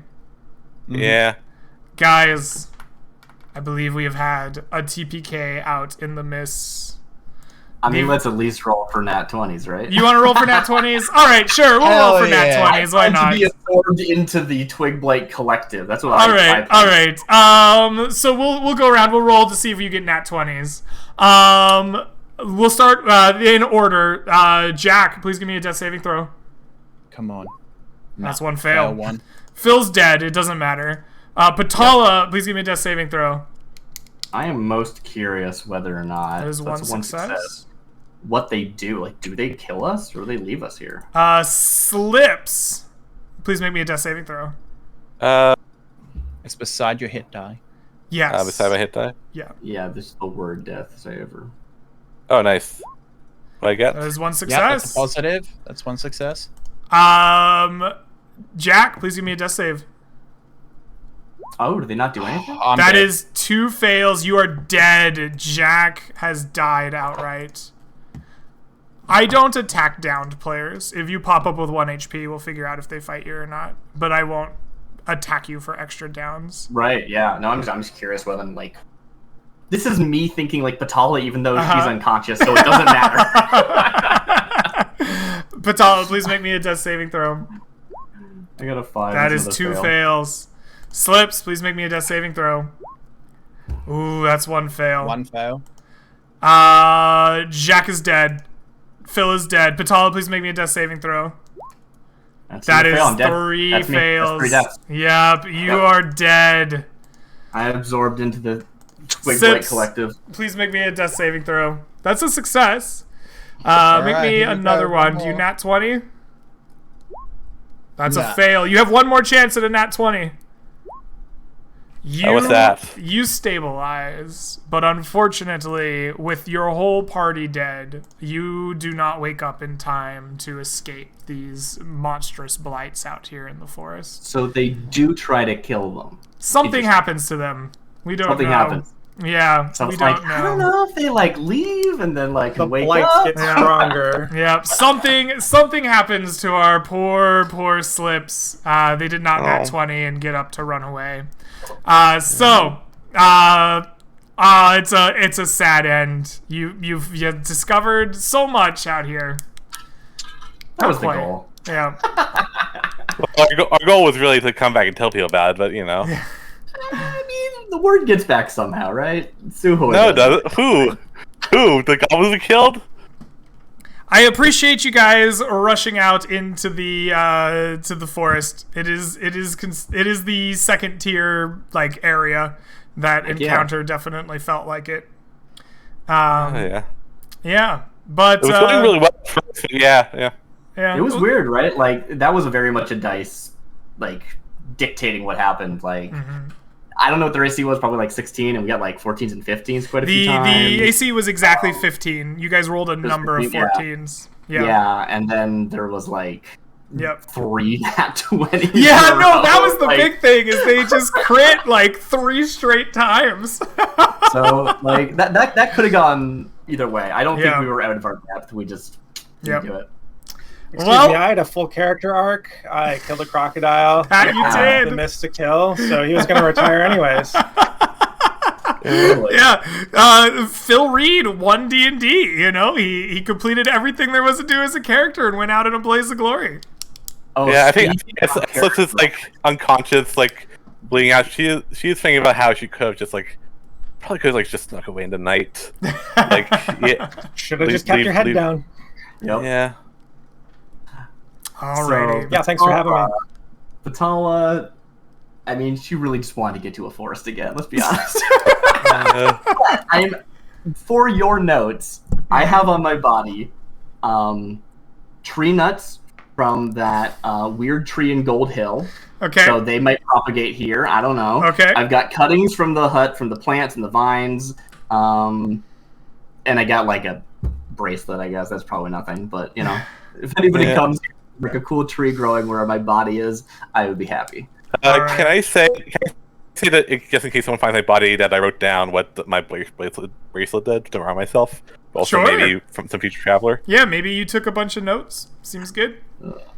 I hope the tree spite dies from the black soot that's in my soul. I hope everyone's like super cool with dying and stuff too, because I know that when we were planning this, I was getting the feel that we were like, yeah, let's go, and not if we die, that's fine, and that lets us like go see things other people won't. Have a little bit more freedom. Yeah. Yeah. So hopefully I didn't misread the room and get everyone killed. I'm okay sorry. with dying. I just didn't want to die because Jack started with low hit points and he was slowly like leveling up. I was hoping to get to a point where I could go full necromancer. But that's not gonna happen. Necromancers, they don't get to do anything cool until like 5th level. Sixth level. It was sad to see you go. I am excited. After 21 sessions, you are the first group to actually go beyond the first levels of play. There were 3 starting areas, and you guys, you didn't go very far, but you made it to the second tier of play. So, pat yourselves on the backs. You've gone farther than any other people beyond the Mist have ever gone before. I'm going to go ahead and close the stream down here so I can go to bed and prepare for more Mist tomorrow. But before I do, is there anything that you guys would like to shout out to the stream before we go? Monster of the Week.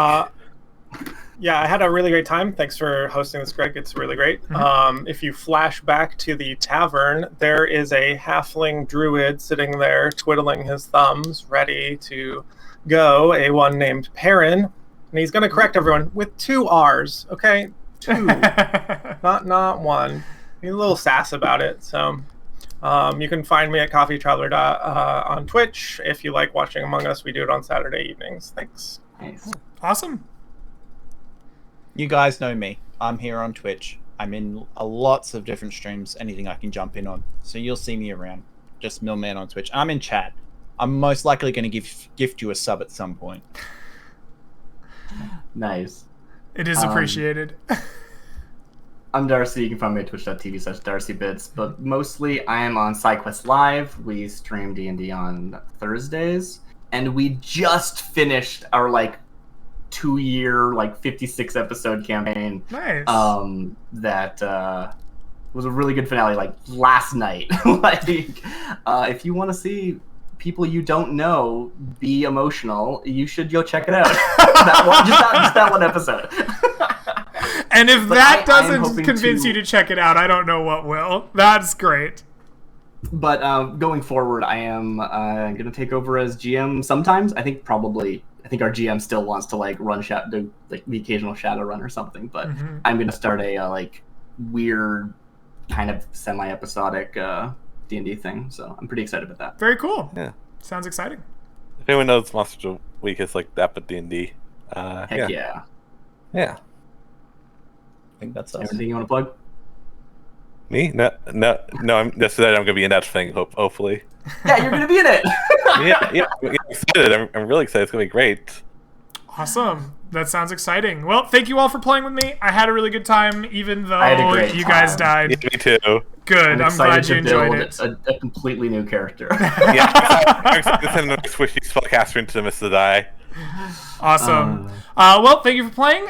Twitch chat, I hope to see you tomorrow around noontime. We will be playing some more Mists.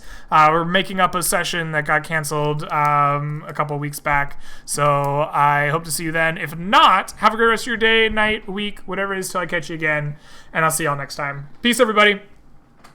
Night. Cool. Night.